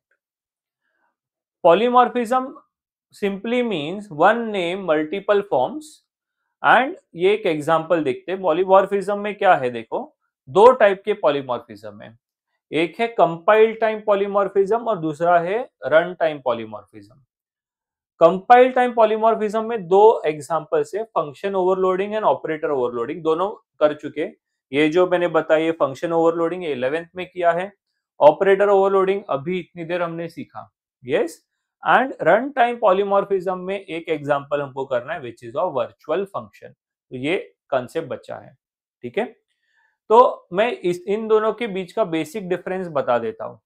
तो स्टूडेंट्स, कंपाइल टाइम पॉलीमॉर्फिज्म को हम लोग अर्ली बाइंडिंग भी बोलते हैं। See very important, what is compile time polymorphism and what is run time. तो compile time polymorphism को ना हम अर्ली बाइंडिंग बोलते हैं, ठीक है। क्यों? देखो पूरा कोड रहता है, एक मैं एक ऑपरेटर ओवरलोडिंग का एक कोड ले लेते हैं सिंपल। तो आप जब भी ये कोड टर्बो सी में डालोगे, ओके, टाइप करोगे, तो टाइप करने के बाद स्टूडेंट्स आप क्या करते हो, पहले कंपाइल करते हो और फिर रन करते हो, करेक्ट। तो जब आप कंपाइल करते हो स्टूडेंट्स, तो सब एरर्स दिखाई देता है। कैसे वो एरर चेक कर रहा है कि बेसिकली वो पूरा का पूरा कोड को ना लिंक कर रहा है एक दूसरे के साथ। कंपाइल टाइम पे क्या हो रहा है मालूम है, जैसे जो भी हमने किया था एग्जीक्यूशन, देखो यहां से ऐसा एग्जीक्यूट करते हैं, फिर C1++ मतलब इधर उड़ी मारेगा, फिर काउंटर इंक्रीमेंट करेगा, ये सब चीज ना वो कभी कर लेता है कंपाइल टाइम पे ही कर लेता है। ओके, रन टाइम पे खाली वैल्यूज डिस्प्ले करता है वो। ओके, तो उसके लिए ये जो ऑपरेटर ओवरलोडिंग है इसको बोलते हैं कंपाइल टाइम पॉलीमॉर्फिज्म। ओके, मतलब जो भी चीज है जब हम कंपाइल कर रहे हैं उस वक्त पे हो रहा है। ये इनका जो अर्ली बाइंडिंग क्यों बोलते हैं, बिकॉज पहले ही कोड एक दूसरे के साथ बाइंड हो जाता है, जो फ्लो होता है उसको बाइंडिंग बोलते हैं। जैसे हमने यहाँ से फ्लो चालू किया, ये इधर से C1++, तो ये काउंट इंक्रीमेंट हो गया, वो इंक्रीमेंट होके वापस इधर आए ना हम लोग, C2++, फिर से काउंट इंक्रीमेंट हुआ, वापस इधर आए, फिर बाद में C1 डॉट गेट काउंट से इधर डिस्प्ले होके वापस इधर आए, इसी को बाइंडिंग बोलते हैं। आप समझ लो ना कि यहाँ से ऐसा फ्लो चालू हो रहा है, फिर यहाँ से फिर गेट काउंट हुआ तो इधर आया, फिर इधर से वापस इधर आया, फिर वापस से गेट काउंट वापस इधर गया, वापस इधर आया, फिर C1++ इधर इधर, इसको क्या बोलते हैं, बाइंडिंग बोलते हैं। और ये जो बाइंडिंग है ये कहाँ हो रहा है, कंपाइल टाइम पे ही हो जा रहा है, जब आपका एरर चेकिंग हो रहा है ना उसी वक्त पे, उसको बोलते हैं कंपाइल टाइम पॉलीमॉर्फिज्म। लेकिन कुछ कुछ डिसीजंस होते हैं ना, वो कंपाइलर को लेट समझ में आता है। ओके, पहले कंपाइल टाइम पे नहीं होता, जब बल्कि जब आप रन कर रहे हो ना उसको, देखो पहले कंपाइल करते हैं उसके बाद प्रोग्राम को रन करते हैं। तो जब आप रन कर रहे हो उस वक्त पे जो चीजें समझ में आएगी उसको बोलते हैं रन टाइम पॉलीमॉर्फिज्म या फिर late binding. I hope this is clear. तो जो चीजें कंपाइल टाइम पे हो जाती है उसको अर्ली बाइंडिंग बोलते हैं, और जो चीजों को टाइम लगता है, लेट होता है कनेक्शंस, उसको हम रन टाइम पॉलीमॉर्फिज्म या लेट बाइंडिंग बोलते हैं, ठीक है। तो चलो समझते कंपाइल टाइम को डिटेल में। Function overloading and operator overloading are the examples of compile time polymorphism. In this case the overloaded member functions are selected for invoking by matching the arguments both type and number. इधर देखो, ये सब example क्या दिया कि कौन से चीज को एग्जीक्यूट करना है, कैसे समझेगा। पहले तो काउंट करेंगे कि कितने आर्ग्यूमेंट है। अगर दो आर्ग्यूमेंट पास किए और इसमें दो है तो ये एग्जीक्यूट हो गया। और टाइप भी चेक करेगा कि वेदर इट इज इंटीजर और फ्लोट, वो भी चेक करेगा, ठीक है। तो ये सब चीज कभी हो जाती है, कंपाइल टाइम पे हो जाती है। वही लिखा है, this information is known to the compiler the compile time itself, पहले ही मालूम है। And therefore the compiler is able to select the appropriate function for a particular call at the compile time itself। मतलब ये area अगर call करना है तो कौन सा एरिया कॉल करना है, फर्स्ट सेकंड या थर्ड, वो उसको कंपाइल टाइम पे ही मालूम होता है। ये एरिया एग्जीक्यूट करते वक्त कौन सा एरिया एग्जीक्यूट करना है, इसको इसको क्या इसको, उसका डिसीजन उसने कंपाइल टाइम पे ही बना लिया था। ओके, उसके लिए इस पॉलीमॉर्फिज्म को बोलते हैं compile time polymorphism. This is known as compile time polymorphism. Compile time polymorphism is also called as early binding या फिर स्टैटिक बाइंडिंग या फिर स्टैटिक लिंकिंग, ये सब अलग नाम दिए हैं। Okay, run time polymorphism. In some situation, it is nice to select appropriate member function to be invoked while the program is running. Last stage पे जाके decision हो रहा है। This is known as runtime polymorphism. Yes. For example, suppose कि आप लोग कहीं पे आपके फ्रेंड्स लोग का घूमने का प्लान हुआ है, ठीक है। तो बहुत बार क्या होता है कि हम लोग ने जो भी प्लान किया है वो स्टार्ट में प्लान कर लेते हैं पूरा। यस, और वो चीजें प्रॉपरली चल रही है, आगे एग्जीक्यूट भी हो रही है, तो उसको बोलते हैं कंपाइल टाइम, पहले से करके रखा है प्लानिंग। लेकिन कभी कभी अनअवॉइडेबल सिचुएशन होती है, जैसे सपोज आपने प्लान किया है कि आपको गोवा घूमने को जाने का है फ्रेंड्स लोग को, करेक्ट। आप गोवा में ये बीच जाओगे वो बीच जाओगे, फिर इधर जा करके वाटर स्पोर्ट्स करोगे वगैरह, ये सब प्लान करके रखा है। कुछ कुछ चीजें एज पर प्लान हो गई, लेकिन उधर गए बारिश हो गई और गवर्नमेंट में ने सडनली बोला नो वाटर स्पोर्ट्स, ठीक है। थोड़ा सी बीचेस वगैरह थोड़ा सा डेंजरस हो गया, तो ये सब सिचुएशन रन टाइम बाद में मालूम पड़ा। यस, उसको बोलते हैं रन टाइम पॉलीमॉर्फिज्म। एक एग्जांपल से आप रिलेट करो। तो इन some situation it is nice to select appropriate member function to be invoked while the program is running। हम उधर गोवा पहुंचने के बाद मालूम पड़ रहा है सब चीजें। Yes, this is known as run time polymorphism. Example, consider a situation where the function name and prototype is same in both base and derived class as shown in the following definition। अभी एक example देखते हैं, देखो। तो ध्यान से सुनना students, ये एक के बाद एक ये एक के नीचे एक लिखना आप लोग। जैसे क्लास ए, एक क्लास है स्टूडेंट ए, यस, और उसके अंदर क्या है, शो, फंक्शन का नाम है शो। और क्लास बी पब्लिक ए, मतलब बी क्या हो गया स्टूडेंट्स, बी इससे डिराइव हो गया ना, बी डिराइव हो गया, उसमें भी शो आ गया। ओके, अब मुझे बताओ, एक बड़ा कंफ्यूजन है, वो ये कि आपको मालूम होगा कि ये जो शो है वो ऑटोमेटिकली इनविजिबल तरीके से यहां पर भी है। यस, ये जो शो है वो इनविजिबल तरीके से यहाँ पे भी, मैंने बोला था आपको कि पेरेंट के पास जो भी रहता है वो बाय डिफॉल्ट चाइल्ड को पास होता है, राइट। तो ये जो शो इधर, मतलब इधर डुप्लीकेट शो है, दो शो है।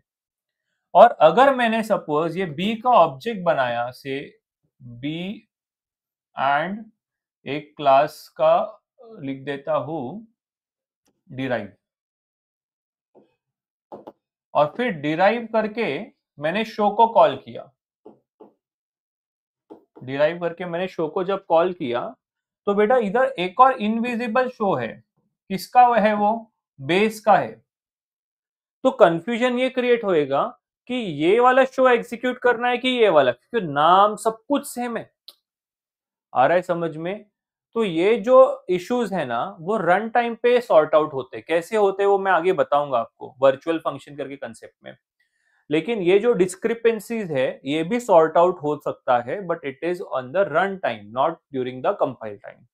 उसके लिए ये कंसेप्ट को हम रन टाइम पॉलीमॉर्फिज्म में कंसीडर करते हैं, ठीक है।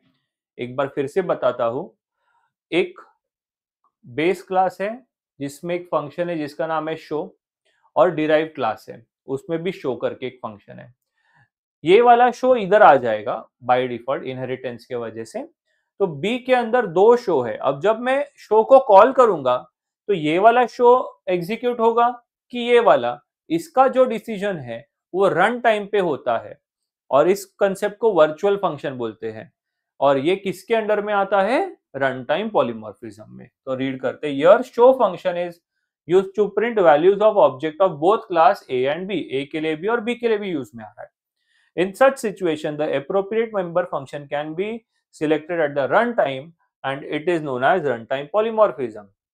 To achieve runtime polymorphism in C++, virtual functions are used, जो अपना next concept है। At runtime, C++ finds out which class object is being used, and then it calls the correct version of the function based on that object. Run time polymorphism is called as late binding या फिर dynamic binding. Okay, वो static binding या dynamic binding, तो इनके ऊपर एक distinguish भी आ सकता है, तो आपको वो भी करना होगा। Okay, so this is concept about the polymorphism. इस पे क्वेश्चन बहुत इंपॉर्टेंट आता है, वो हो चुका है। और अब देखते हैं हम concept of virtual function. Okay, तो वर्चुअल फंक्शन के कंसेप्ट को देखने से पहले एक कोड हमने लिखा है, example on virtual function. Okay, so ध्यान देना, हमने अगेन क्योंकि यहाँ पे बेस और डिराइव करके आएगा, तो मैंने एक क्लास बनाया है जिसका नाम है base. Okay, just a minute. Class का नाम है बेस, और उसमें दो फंक्शंस है, प्रिंट एंड शो।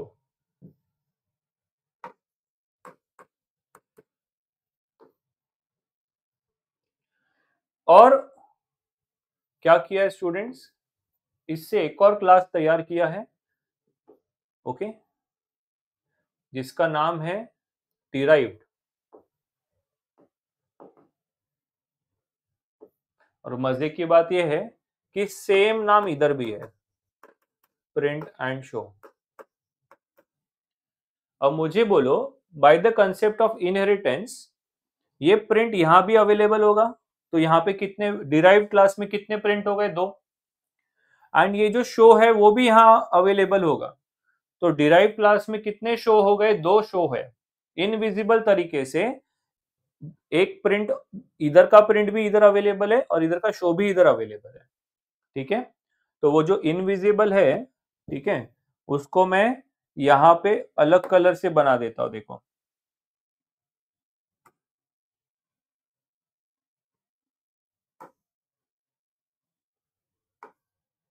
इनविजिबल है ना, तो कम विजिबल होना चाहिए, ठीक है।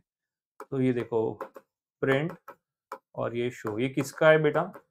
इनविजिबल है ना, इसका इधर आया है, ऐसा समझो, ठीक है। Fine, so let us start the code. Actually code ये दो इजी है, यहाँ पे थोड़ा कॉम्प्लिकेट होगा, पॉइंटर्स आएंगे, और ये इतना डीप में भी नहीं है। अच्छा, ये कोड आपके बुक्स में भी नहीं है, ठीक है। लेकिन विदाउट दिस कोड ना, मेरे को वर्चुअल फंक्शन का कंसेप्ट सिखाना मीनिंगलेस लगता है। ये आप आगे इंजीनियरिंग में जाओगे तब ये कोड आएगा, जैसे ये एरो करके ऑपरेटर्स है, ये सब आपको 12th के लेवल पे नहीं है, बट थोड़ा कोशिश करो समझने की, बिकॉज ये समझेगा तो थियोरी आप कुछ तो लिख के आ पाओगे। ओके, तो ध्यान से सुनना स्टूडेंट्स।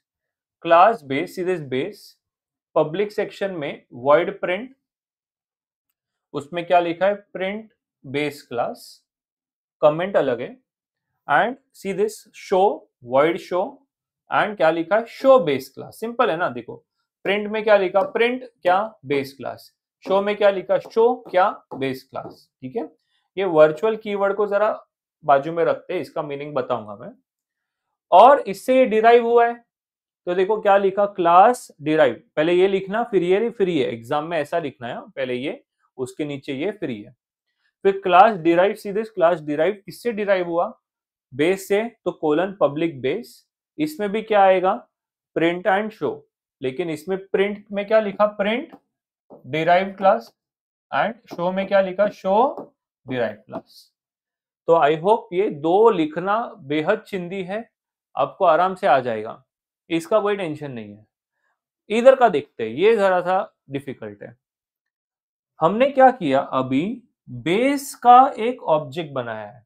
अब आप बोलोगे सर आपने तो बोला था बेस का ऑब्जेक्ट बनाते ही नहीं है। यस, मैंने ऐसा नहीं बोला था बनाते ही नहीं है, मैंने बोला था कि प्रैक्टिकली बेस का ऑब्जेक्ट बनाएंगे तो इतना कोई यूज नहीं है प्रैक्टिकली। यहाँ पे कंसेप्ट समझने के लिए हम लोग एक बेस का ऑब्जेक्ट बना रहे हैं, वो भी एक पॉइंटर बना रहे हैं। तो बेस स्टार बीपीटीआर, बेस पॉइंटर। तो हमने बेस का एक ऑब्जेक्ट बनाया है जिसका नाम है स्टार बीपीटीआर। तो जब भी एक ऑब्जेक्ट बनाया जाता है बेटा, उसमें कुछ तो वैल्यूज भरा जाता है, ठीक है। और डिराइव का एक ऑब्जेक्ट बनाया है डी, मतलब इसका भी ऑब्जेक्ट बना है, इसका भी ऑब्जेक्ट बना है, सिंपल। इसके ऑब्जेक्ट को क्या बोला है, स्टार बीपीटीआर, और इसके ऑब्जेक्ट को बोला है डी। अब पॉइंटर जब भी बनाते हैं ना स्टूडेंट्स, तो उसमें कोई ना कोई एड्रेस पास करना होता है। तो हमने क्या किया, ये जो डिराइव क्लास है ना, उसका एड्रेस इसमें इनिशियलाइज कर दिया है। तो बीपीटीआर इज द बेस पॉइंटर, जिसमें हमने एड्रेस डाल दिया डिराइव्ड ऑब्जेक्ट का। तो ये जो डिराइव क्लास का ऑब्जेक्ट था, उसका एड्रेस इसमें हमने डाल दिया है। तो बेटा अभी यहाँ पे एक छोटा सा कॉन्फ्लिक्ट है। वो कॉन्फ्लिक्ट है कि बीपीटीआर किस, कौन सा टाइप क्या है बीपीटीआर का, ठीक है। तो बीपीटीआर का जो टाइप है वो है बेस। टाइप क्या है उसका, बेस। और उसमें एड्रेस किसका है, उसमें जो एड्रेस है वो डिराइव्ड का है। आई होप कुछ समझ में आ रहा है। ये जो बीपीटीआर है उसका टाइप क्या है, बेस। यस, और उसके अंदर क्या भरा, बीपीटीआर के अंदर भरा क्या, एड्रेस किसका, डिराइव का। तो जब ये बीपीटीआर एरो प्रिंट होगा, तो कंफ्यूजन ये है कि बेस का प्रिंट डिस्प्ले होगा कि डिराइव्ड का, ठीक है। तो यहां एक छोटा सा कंसेप्ट आता है कि priority is given to the type and not the address. उसके अंदर क्या है उस पर प्रायोरिटी नहीं दिया है, बल्कि उसका टाइप क्या है उस पर प्रायोरिटी दिया है। तो किसका प्रिंट एग्जीक्यूट होगा स्टूडेंट्स, बीपीटीआर एरो प्रिंट बोला है, ये एरो करके एक ऑपरेटर है। तो प्रिंट किसका प्रिंट डिस्प्ले होगा, इसका, बेस का। प्रायोरिटी किसको दिया जाता है, टाइप को। बट जैसे वो यहां पे आया ना, उसको दिखा वर्चुअल। जैसे ही वो यहाँ पे आया प्रिंट एग्जीक्यूट करने के लिए, उसको दिखा वर्चुअल। वर्चुअल मतलब ये हाइड हो जाएगा। वर्चुअल का मतलब ये डिस्प्ले नहीं होगा, बल्कि फिर उसका दूसरा वर्जन डिस्प्ले होगा, which is print derived class. तो आउटपुट इस सबसे ज्यादा इंपॉर्टेंट इसमें आउटपुट है। अगर आउटपुट नहीं लिखा तो इसका कोई मीनिंग नहीं है प्रोग्राम का। तो आउटपुट पे क्या होएगा, प्रिंट डिराइव्ड क्लास प्रिंट होएगा। एक बार फिर बताता हूं, जैसे ये प्रिंट होगा, ओके, ये प्रिंट करके फंक्शन एग्जीक्यूट होगा, वो उड़ी मारेगा इधर, क्योंकि वो प्रायोरिटी बेस को दिया है। तो बेस के प्रिंट को प्रिंट करने जाएगा, लेकिन उसका बाजू में देखेगा वर्चुअल। जैसे ही वर्चुअल दिखेगा ये हाइड हो जाएगा। फिर वो सोचेगा अरे कुछ तो एग्जीक्यूट करना है, तो वो ये वाले वर्जन को एग्जीक्यूट करेगा, which is print derived class, ठीक है। अब जब बीपीटीआर शो की बारी आई, फिर से वही होगा। वो क्या होएगा, बेस के शो को एग्जीक्यूट करने के लिए इधर उड़ी मारेगा। इधर तो वर्चुअल नहीं लिखा, आपने गेस कर लिया रहेगा। तो क्या एग्जीक्यूट होगा, यही एग्जीक्यूट होगा। तो क्या एग्जीक्यूट होगा, शो बेस क्लास। हो गया प्रोग्राम, इतना ही है, ठीक है। तो देखो ये दोनों सेम ही पोर्ट है, इसमें कोई डिफिकल्टी नहीं है। इसमें क्या याद रखना, बेस का एक पॉइंटर बना है, बेस स्टार बीपीटीआर, इसका एक ऑब्जेक्ट बना है डिराइव डी, और कोई भी पॉइंटर में कुछ ना कुछ एड्रेस डालना पड़ता है। तो बीपीटीआर में एड्रेस ऑफ डी डाल दिया। अब ये याद रखना कि बेस पॉइंटर में जरा खिचड़ी है कि उसका जो टाइप है वो बेस का है, एंड उसके अंदर जो एड्रेस डाला वो डिराइव का है, तो प्रायोरिटी किसको मिलेगी? टाइप को मिलेगी। तो जब बीपीटीआर एरो प्रिंट होगा तो ये प्रिंट फंक्शन कौन सा एग्जीक्यूट होगा? बेस का। लेकिन क्योंकि इधर वर्चुअल है तो ये हाइड हो जाएगा और ये डिस्प्ले हो जाएगा। लेकिन सेकेंड केस में जब सेम चीज होगी शो के लिए, तो जब इधर एग्जीक्यूशन की बारी आएगी तो इधर तो वर्चुअल लिखा नहीं है, तो ये एग्जीक्यूट हो जाएगा, सॉरी, तो यही एग्जीक्यूट हो जाएगा। ठीक है, अगर इधर भी वर्चुअल लिखा रहता तो अगेन ये हाइड हो जाता और ये डिस्प्ले हो जाएगा। तो ये जो कंसेप्ट है बेटा, ये सब रन टाइम पे हो रहा है, लास्ट में जाके मालूम पड़ रहा है कि कौन सा वर्जन एग्जीक्यूट करना है, ये कि ये खाली वर्चुअल वर्ड के वजह से, राइट? तो उसके लिए ये वर्चुअल फंक्शन, ये कंसेप्ट आता है under, yes, under run time polymorphism. Okay, late binding में कंसिडर होता है। I hope this concept is clear. Virtual function theory देखते हैं इसका। When user use the same function name in both base and derived, base और derive में function का नाम सेम था, याद है? प्रिंट ऊपर भी नीचे भी, शो ऊपर भी नीचे भी, yes. The function in the base class is declared as virtual. Yes, base class का जो फंक्शन है, सीधे बेस क्लास का जो फंक्शन है उसको लिखते हैं virtual. Okay, based on the type of object pointed to by the base pointer. Thus, by making the base pointer to point two different objects, it can execute different version of the virtual function। मतलब base का version करना है execute की, derive का करना है, वो हम लोग कीवर्ड वर्चुअल यूज करके डिसाइड कर सकते हैं। If two function with the same name have different arguments, C++ consider them as overloaded function and the virtual function mechanism is ignored। ठीक है, तो अगर सपोज यहाँ पे प्रिंट के अंदर हमने a कॉमा बी लिख दिया और इधर प्रिंट के अंदर a लिख दिया, तो वर्चुअल फंक्शन का कंसेप्ट नहीं आएगा। क्या बोला? इधर प्रिंट के अंदर a कॉमा बी है और प्रिंट के अंदर इधर a है, तो ये परफेक्ट मैच नहीं है ना बेटा। तो जब परफेक्ट मैच होता है ना, इधर भी प्रिंट इधर भी print, only in that case virtual function होता है। नहीं तो फिर वो उसको फंक्शन ओवरलोडिंग जैसा कंसीडर करके डिस्टिंग्विश कर लेगा अपने आप ही, कंपाइल टाइम पे ही वो डिस्टिंग्विश कर लेगा, क्योंकि इधर दो पैरामीटर है, इधर एक पैरामीटर है। बट एग्जैक्ट मैच होगा only in that case it will consider as a, yes, it will consider it under virtual function. ठीक है, देखो क्या लाइन लिखा है लास्ट में। If two functions with the same name have different arguments, अगर दोनों में आर्ग्यूमेंट्स अलग है, इधर ए बी उधर A, C++ consider them as overloaded function, मतलब वो फंक्शन ओवरलोडिंग में चले जाएगा, वर्चुअल फंक्शन में नहीं रहेगा। तो वर्चुअल फंक्शन के लिए प्रिंट का दोनों का फॉर्मेट एग्जैक्ट सेम होना चाहिए, only then it will come under virtual functions. Okay,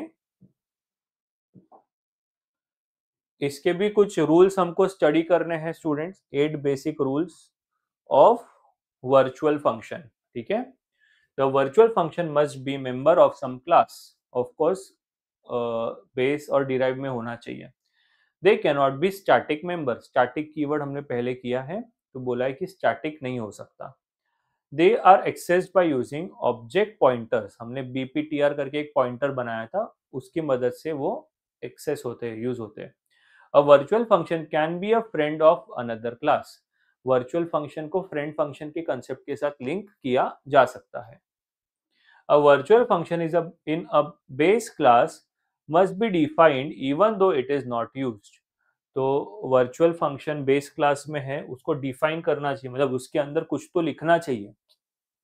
even though वो डिस्प्ले, मेरे को बोलो प्रिंट बेस क्लास किधर डिस्प्ले हुआ, लेकिन फिर भी उसके अंदर कुछ तो भी लिखना है, ऐसा बोले वो। ओके, आगे, the prototypes of the base class version of the virtual function and all derived class version must be identical।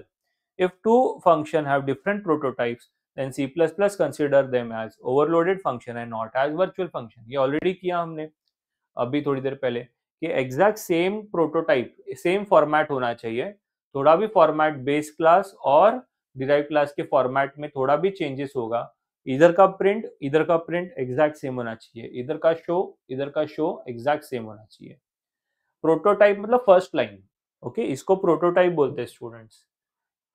ये बहुत बेसिक चीज है बट आपको मालूम होनी चाहिए, इसको प्रोटोटाइप बोलते हैं। तो ये प्रोटोटाइप और ये प्रोटोटाइप एग्जैक्ट सेम, वर्चुअल की को छोड़ के ये इतना, ये एग्जैक्ट सेम होना चाहिए, ये और ये एग्जैक्ट सेम होना चाहिए, इसमें थोड़ा भी चेंजेस नहीं चाहिए।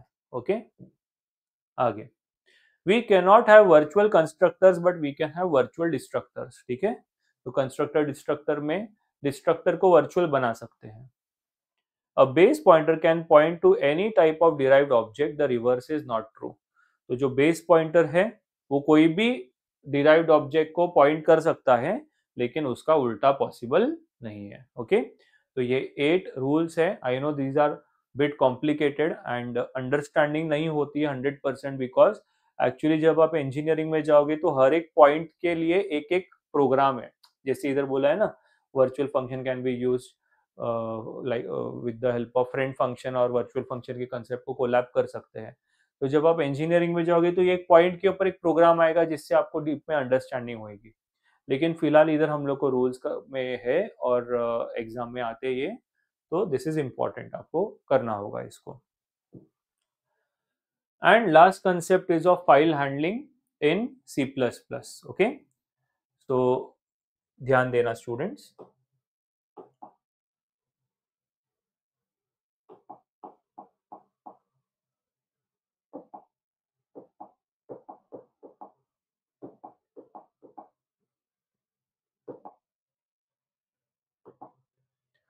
Okay, so what is file handling in C++ and what are input and output streams? Okay, तो ये लास्ट का कंसेप्ट है C++ का हमारा। तो file handling allows us to manipulate files in the secondary memory of the computer like the hard drive, while using which we can store data permanently and access it when required। तो देखो अभी तक के जो programmes थे उसमें क्या होता था स्टूडेंट्स, कि जैसे हमने void main और इसमें int roll number equal to 5 ऐसा लिख दिया, तो ये जब तक प्रोग्राम चल रहा है ना तब तक ये रोल नंबर में 5 रहेगा। जैसे ही प्रोग्राम खत्म तो ये रोल नंबर वेरिएबल सब यूजलेस हो गए ना, अपने लिए मीनिंग ही नहीं है इसका। लेकिन अगर हमको कोई भी चीज को परमानेंटली सेव करना है, ये सब रैम में हो रहा है, ये सब कहाँ पे हो रहा है स्टूडेंट्स, रैम में। ठीक है, लेकिन अगर हमको कोई चीज परमानेंटली यूज करनी है, ओके, जो कि फिक्स अपने हार्ड डिस्क में स्टोर करनी है, तो हमको फाइल हैंडलिंग पे जाना पड़ेगा। ठीक है, तो फाइल हैंडलिंग के मदद से जो सेकेंडरी मेमोरी है, सेकेंडरी मेमोरी का मतलब डिस्क बोलते हैं उसको, हार्ड डिस्क।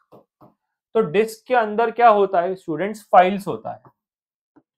तो अगर हमको फाइल्स के साथ में डील करना है, कोई भी एक एक हमको नोटपैड फाइल ओपन करना है, उसके अंदर डेटा डालना है, फिर उसको क्लोज करना है, तो वो चीज को हम बोलते हैं file handling. Okay, file handling allows us to manipulate files in the secondary memory. तो files which are there in the secondary memory like hard drive या disk, using which we can store data permanently and access it whenever required। तो data permanently store, मतलब ये practical use है C++ का भी।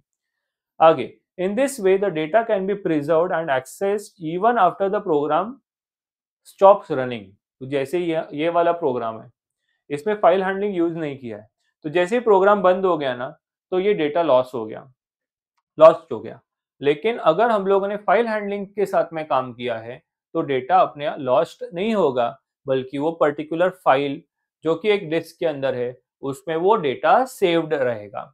आगे, in C++ input and output are done in the form of sequence of bytes called streams. तो जब हम फाइल से डेटा निकाल रहे हैं, सपोज एक फाइल है, ठीक है, एक फाइल का नाम है से CPP या फिर कुछ तो नाम सोचते हैं अच्छा सा। फॉर एग्जांपल फाइल का नाम हम लोग ने ऑपरेटर डाल दिया, चलो अभी ऑपरेटर ओवरलोडिंग दिया ना, तो फाइल का नाम है ऑपरेटर। ठीक है, और ऑपरेटर के अंदर हम लोगों ने सपोज कुछ तो लिखा है कि operator overloading is important concept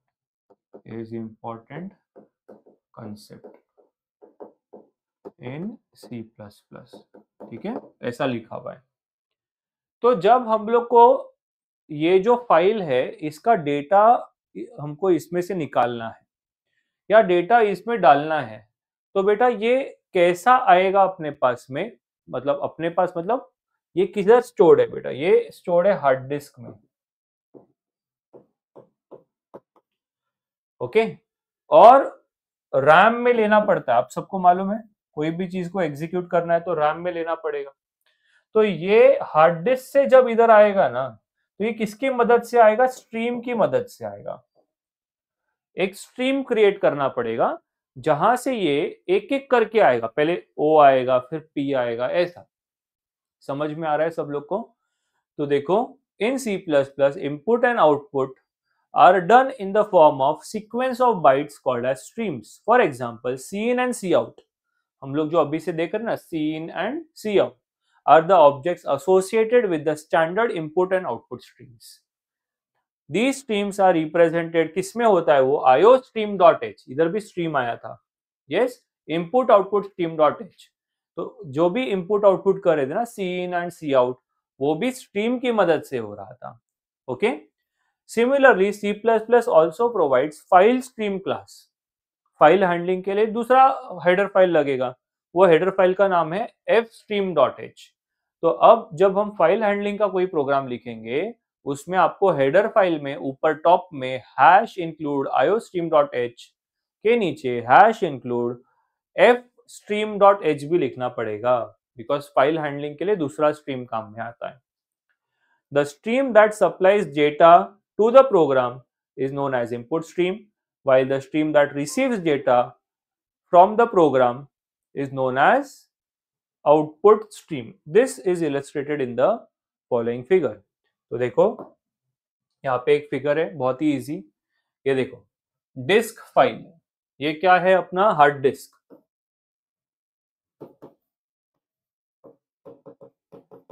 ठीक है, और यहाँ पे अपना प्रोग्राम है। अब यहां से अपने को कुछ तो बाहर निकालना है, तो उसको रीड ऑपरेशन बोलेंगे।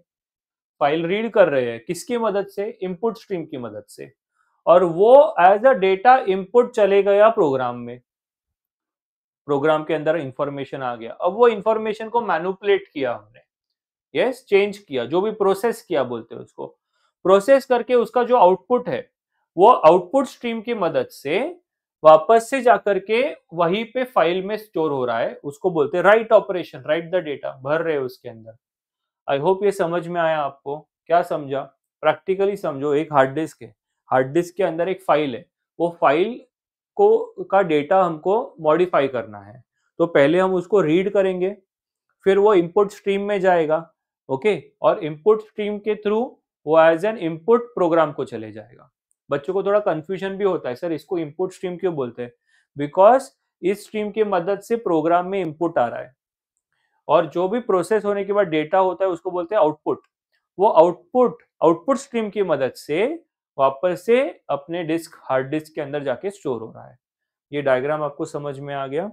ओके, सो आगे बढ़ते हैं। Explain file handling operations. Okay, तो कोई भी फाइल को जब हम लोग यूज करते हैं तो उसमें क्या क्या चीजें बेसिक होता है, देखो, there are mainly 3 main steps in file handling. पहला क्या है, ओपनिंग अ फाइल। पहले सबसे पहले हम एक फाइल को ओपन करते हैं, फिर उसको रीड राइट ऑपरेशंस करते हैं उसके ऊपर, एंड फिर उसको लास्ट में क्लोज करते हैं। ठीक है, ये 3 चीज सबसे ज्यादा इंपॉर्टेंट है, 3 स्टेप्स। सबसे पहले ओपनिंग अ फाइल, कोई भी फाइल को कैसे ओपन किया जाता है, तो उसके लिए हम लोग क्या करते हैं students, see this, before reading from और writing to a file we first need to open it. अगर हमको उसको रीड या राइट करना है तो ऑफ कोर्स उसको पहले ओपन करना पड़ेगा। ओपन का मतलब उसको रैम में लेके आना पड़ेगा। ठीक है, opening a file loads that file in the RAM, वही पॉइंट है नेक्स्ट। ओपनिंग अ फाइल का मतलब क्या होता है, बेसिकली फाइल इधर है, उसको यहाँ पे लेके आने के प्रोसेस को ही बोलते हैं ओपनिंग अ फाइल। ओके, तो In C++, we can open a file by creating a stream to it using the fstream class. तो ऑफ कोर्स अगर हम लोग को इसको यहाँ से यहाँ लाना है तो एक स्ट्रीम बनानी पड़ेगी। वो स्ट्रीम को वो कैसे बनेगी? एफ स्ट्रीम क्लास की मदद से बनेगी। तो देखो हमने क्या लिखा, एफ स्ट्रीम, एसटीआर ये स्ट्रीम का नाम है, इधर आप कुछ भी यूज कर सकते हो। ओके, फाइल जो भी ओपन करना है, फाइल डॉट एक्सटेंशन, जो भी फाइल को ओपन करना है डॉट उसका एक्सटेंशन आ जाएगा। एंड मोड, अलग अलग टाइप के मोड्स होते हैं जो मैं नेक्स्ट स्लाइड पे बताऊंगा आपको। तो वो अलग अलग मोड में हम लोग उसको ओपन कर सकते हैं। यहाँ पे इसके बारे में दिया है, str is the name given to the stream, file name जो फाइल को ओपन करना है, एंड मोड की किस तरीके से वो फाइल के अंदर हमको काम करना है। ओके, तो मोड के बारे में इधर देखते हैं, अलग अलग टाइप के मोड हो सकते हैं। तो पहला है iOS स्कोप रेजोल्यूशन इन, आप इसी को पढ़ो, इन आउट बाइनरी।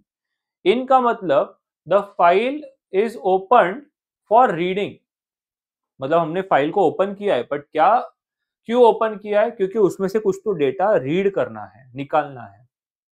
आउट लिखा है तो इसका मतलब हम लोगों ने वो फाइल ओपन इसलिए किया है क्योंकि हमको उसके अंदर कुछ तो डेटा भरना है। समझ में आ रहा है? एक होता है फाइल से डेटा निकालना, एक होता है फाइल में डेटा भरना। तो हमने उसको ओपन इसलिए किया है क्योंकि हमको उसके अंदर कुछ तो इंफॉर्मेशन भरना है। आगे binary, binary means operations are performed in binary mode and not in the text mode. मतलब A B C text mode होता है, बट ए का बाइनरी बी का बाइनरी में अगर काम करना होगा तो हम उसको बाइनरी बोलते हैं। 8 ATE का मतलब होता है go to end of the file on opening, मतलब फाइल ओपन करने के बाद, समझो उधर 10 लाइन है। देखो इन जनरल जब फाइल ओपन होएगा, इन जनरल जब फाइल ओपन होएगा, सपोज उसमें ये लाइन्स है, तो कर्सर इधर होगा ओपन होने के बाद। लेकिन अगर हमने ATE पे किया तो go to the end of the file on opening, ये सीधा एंड ऑफ द फाइल पे चले जाएगा इधर।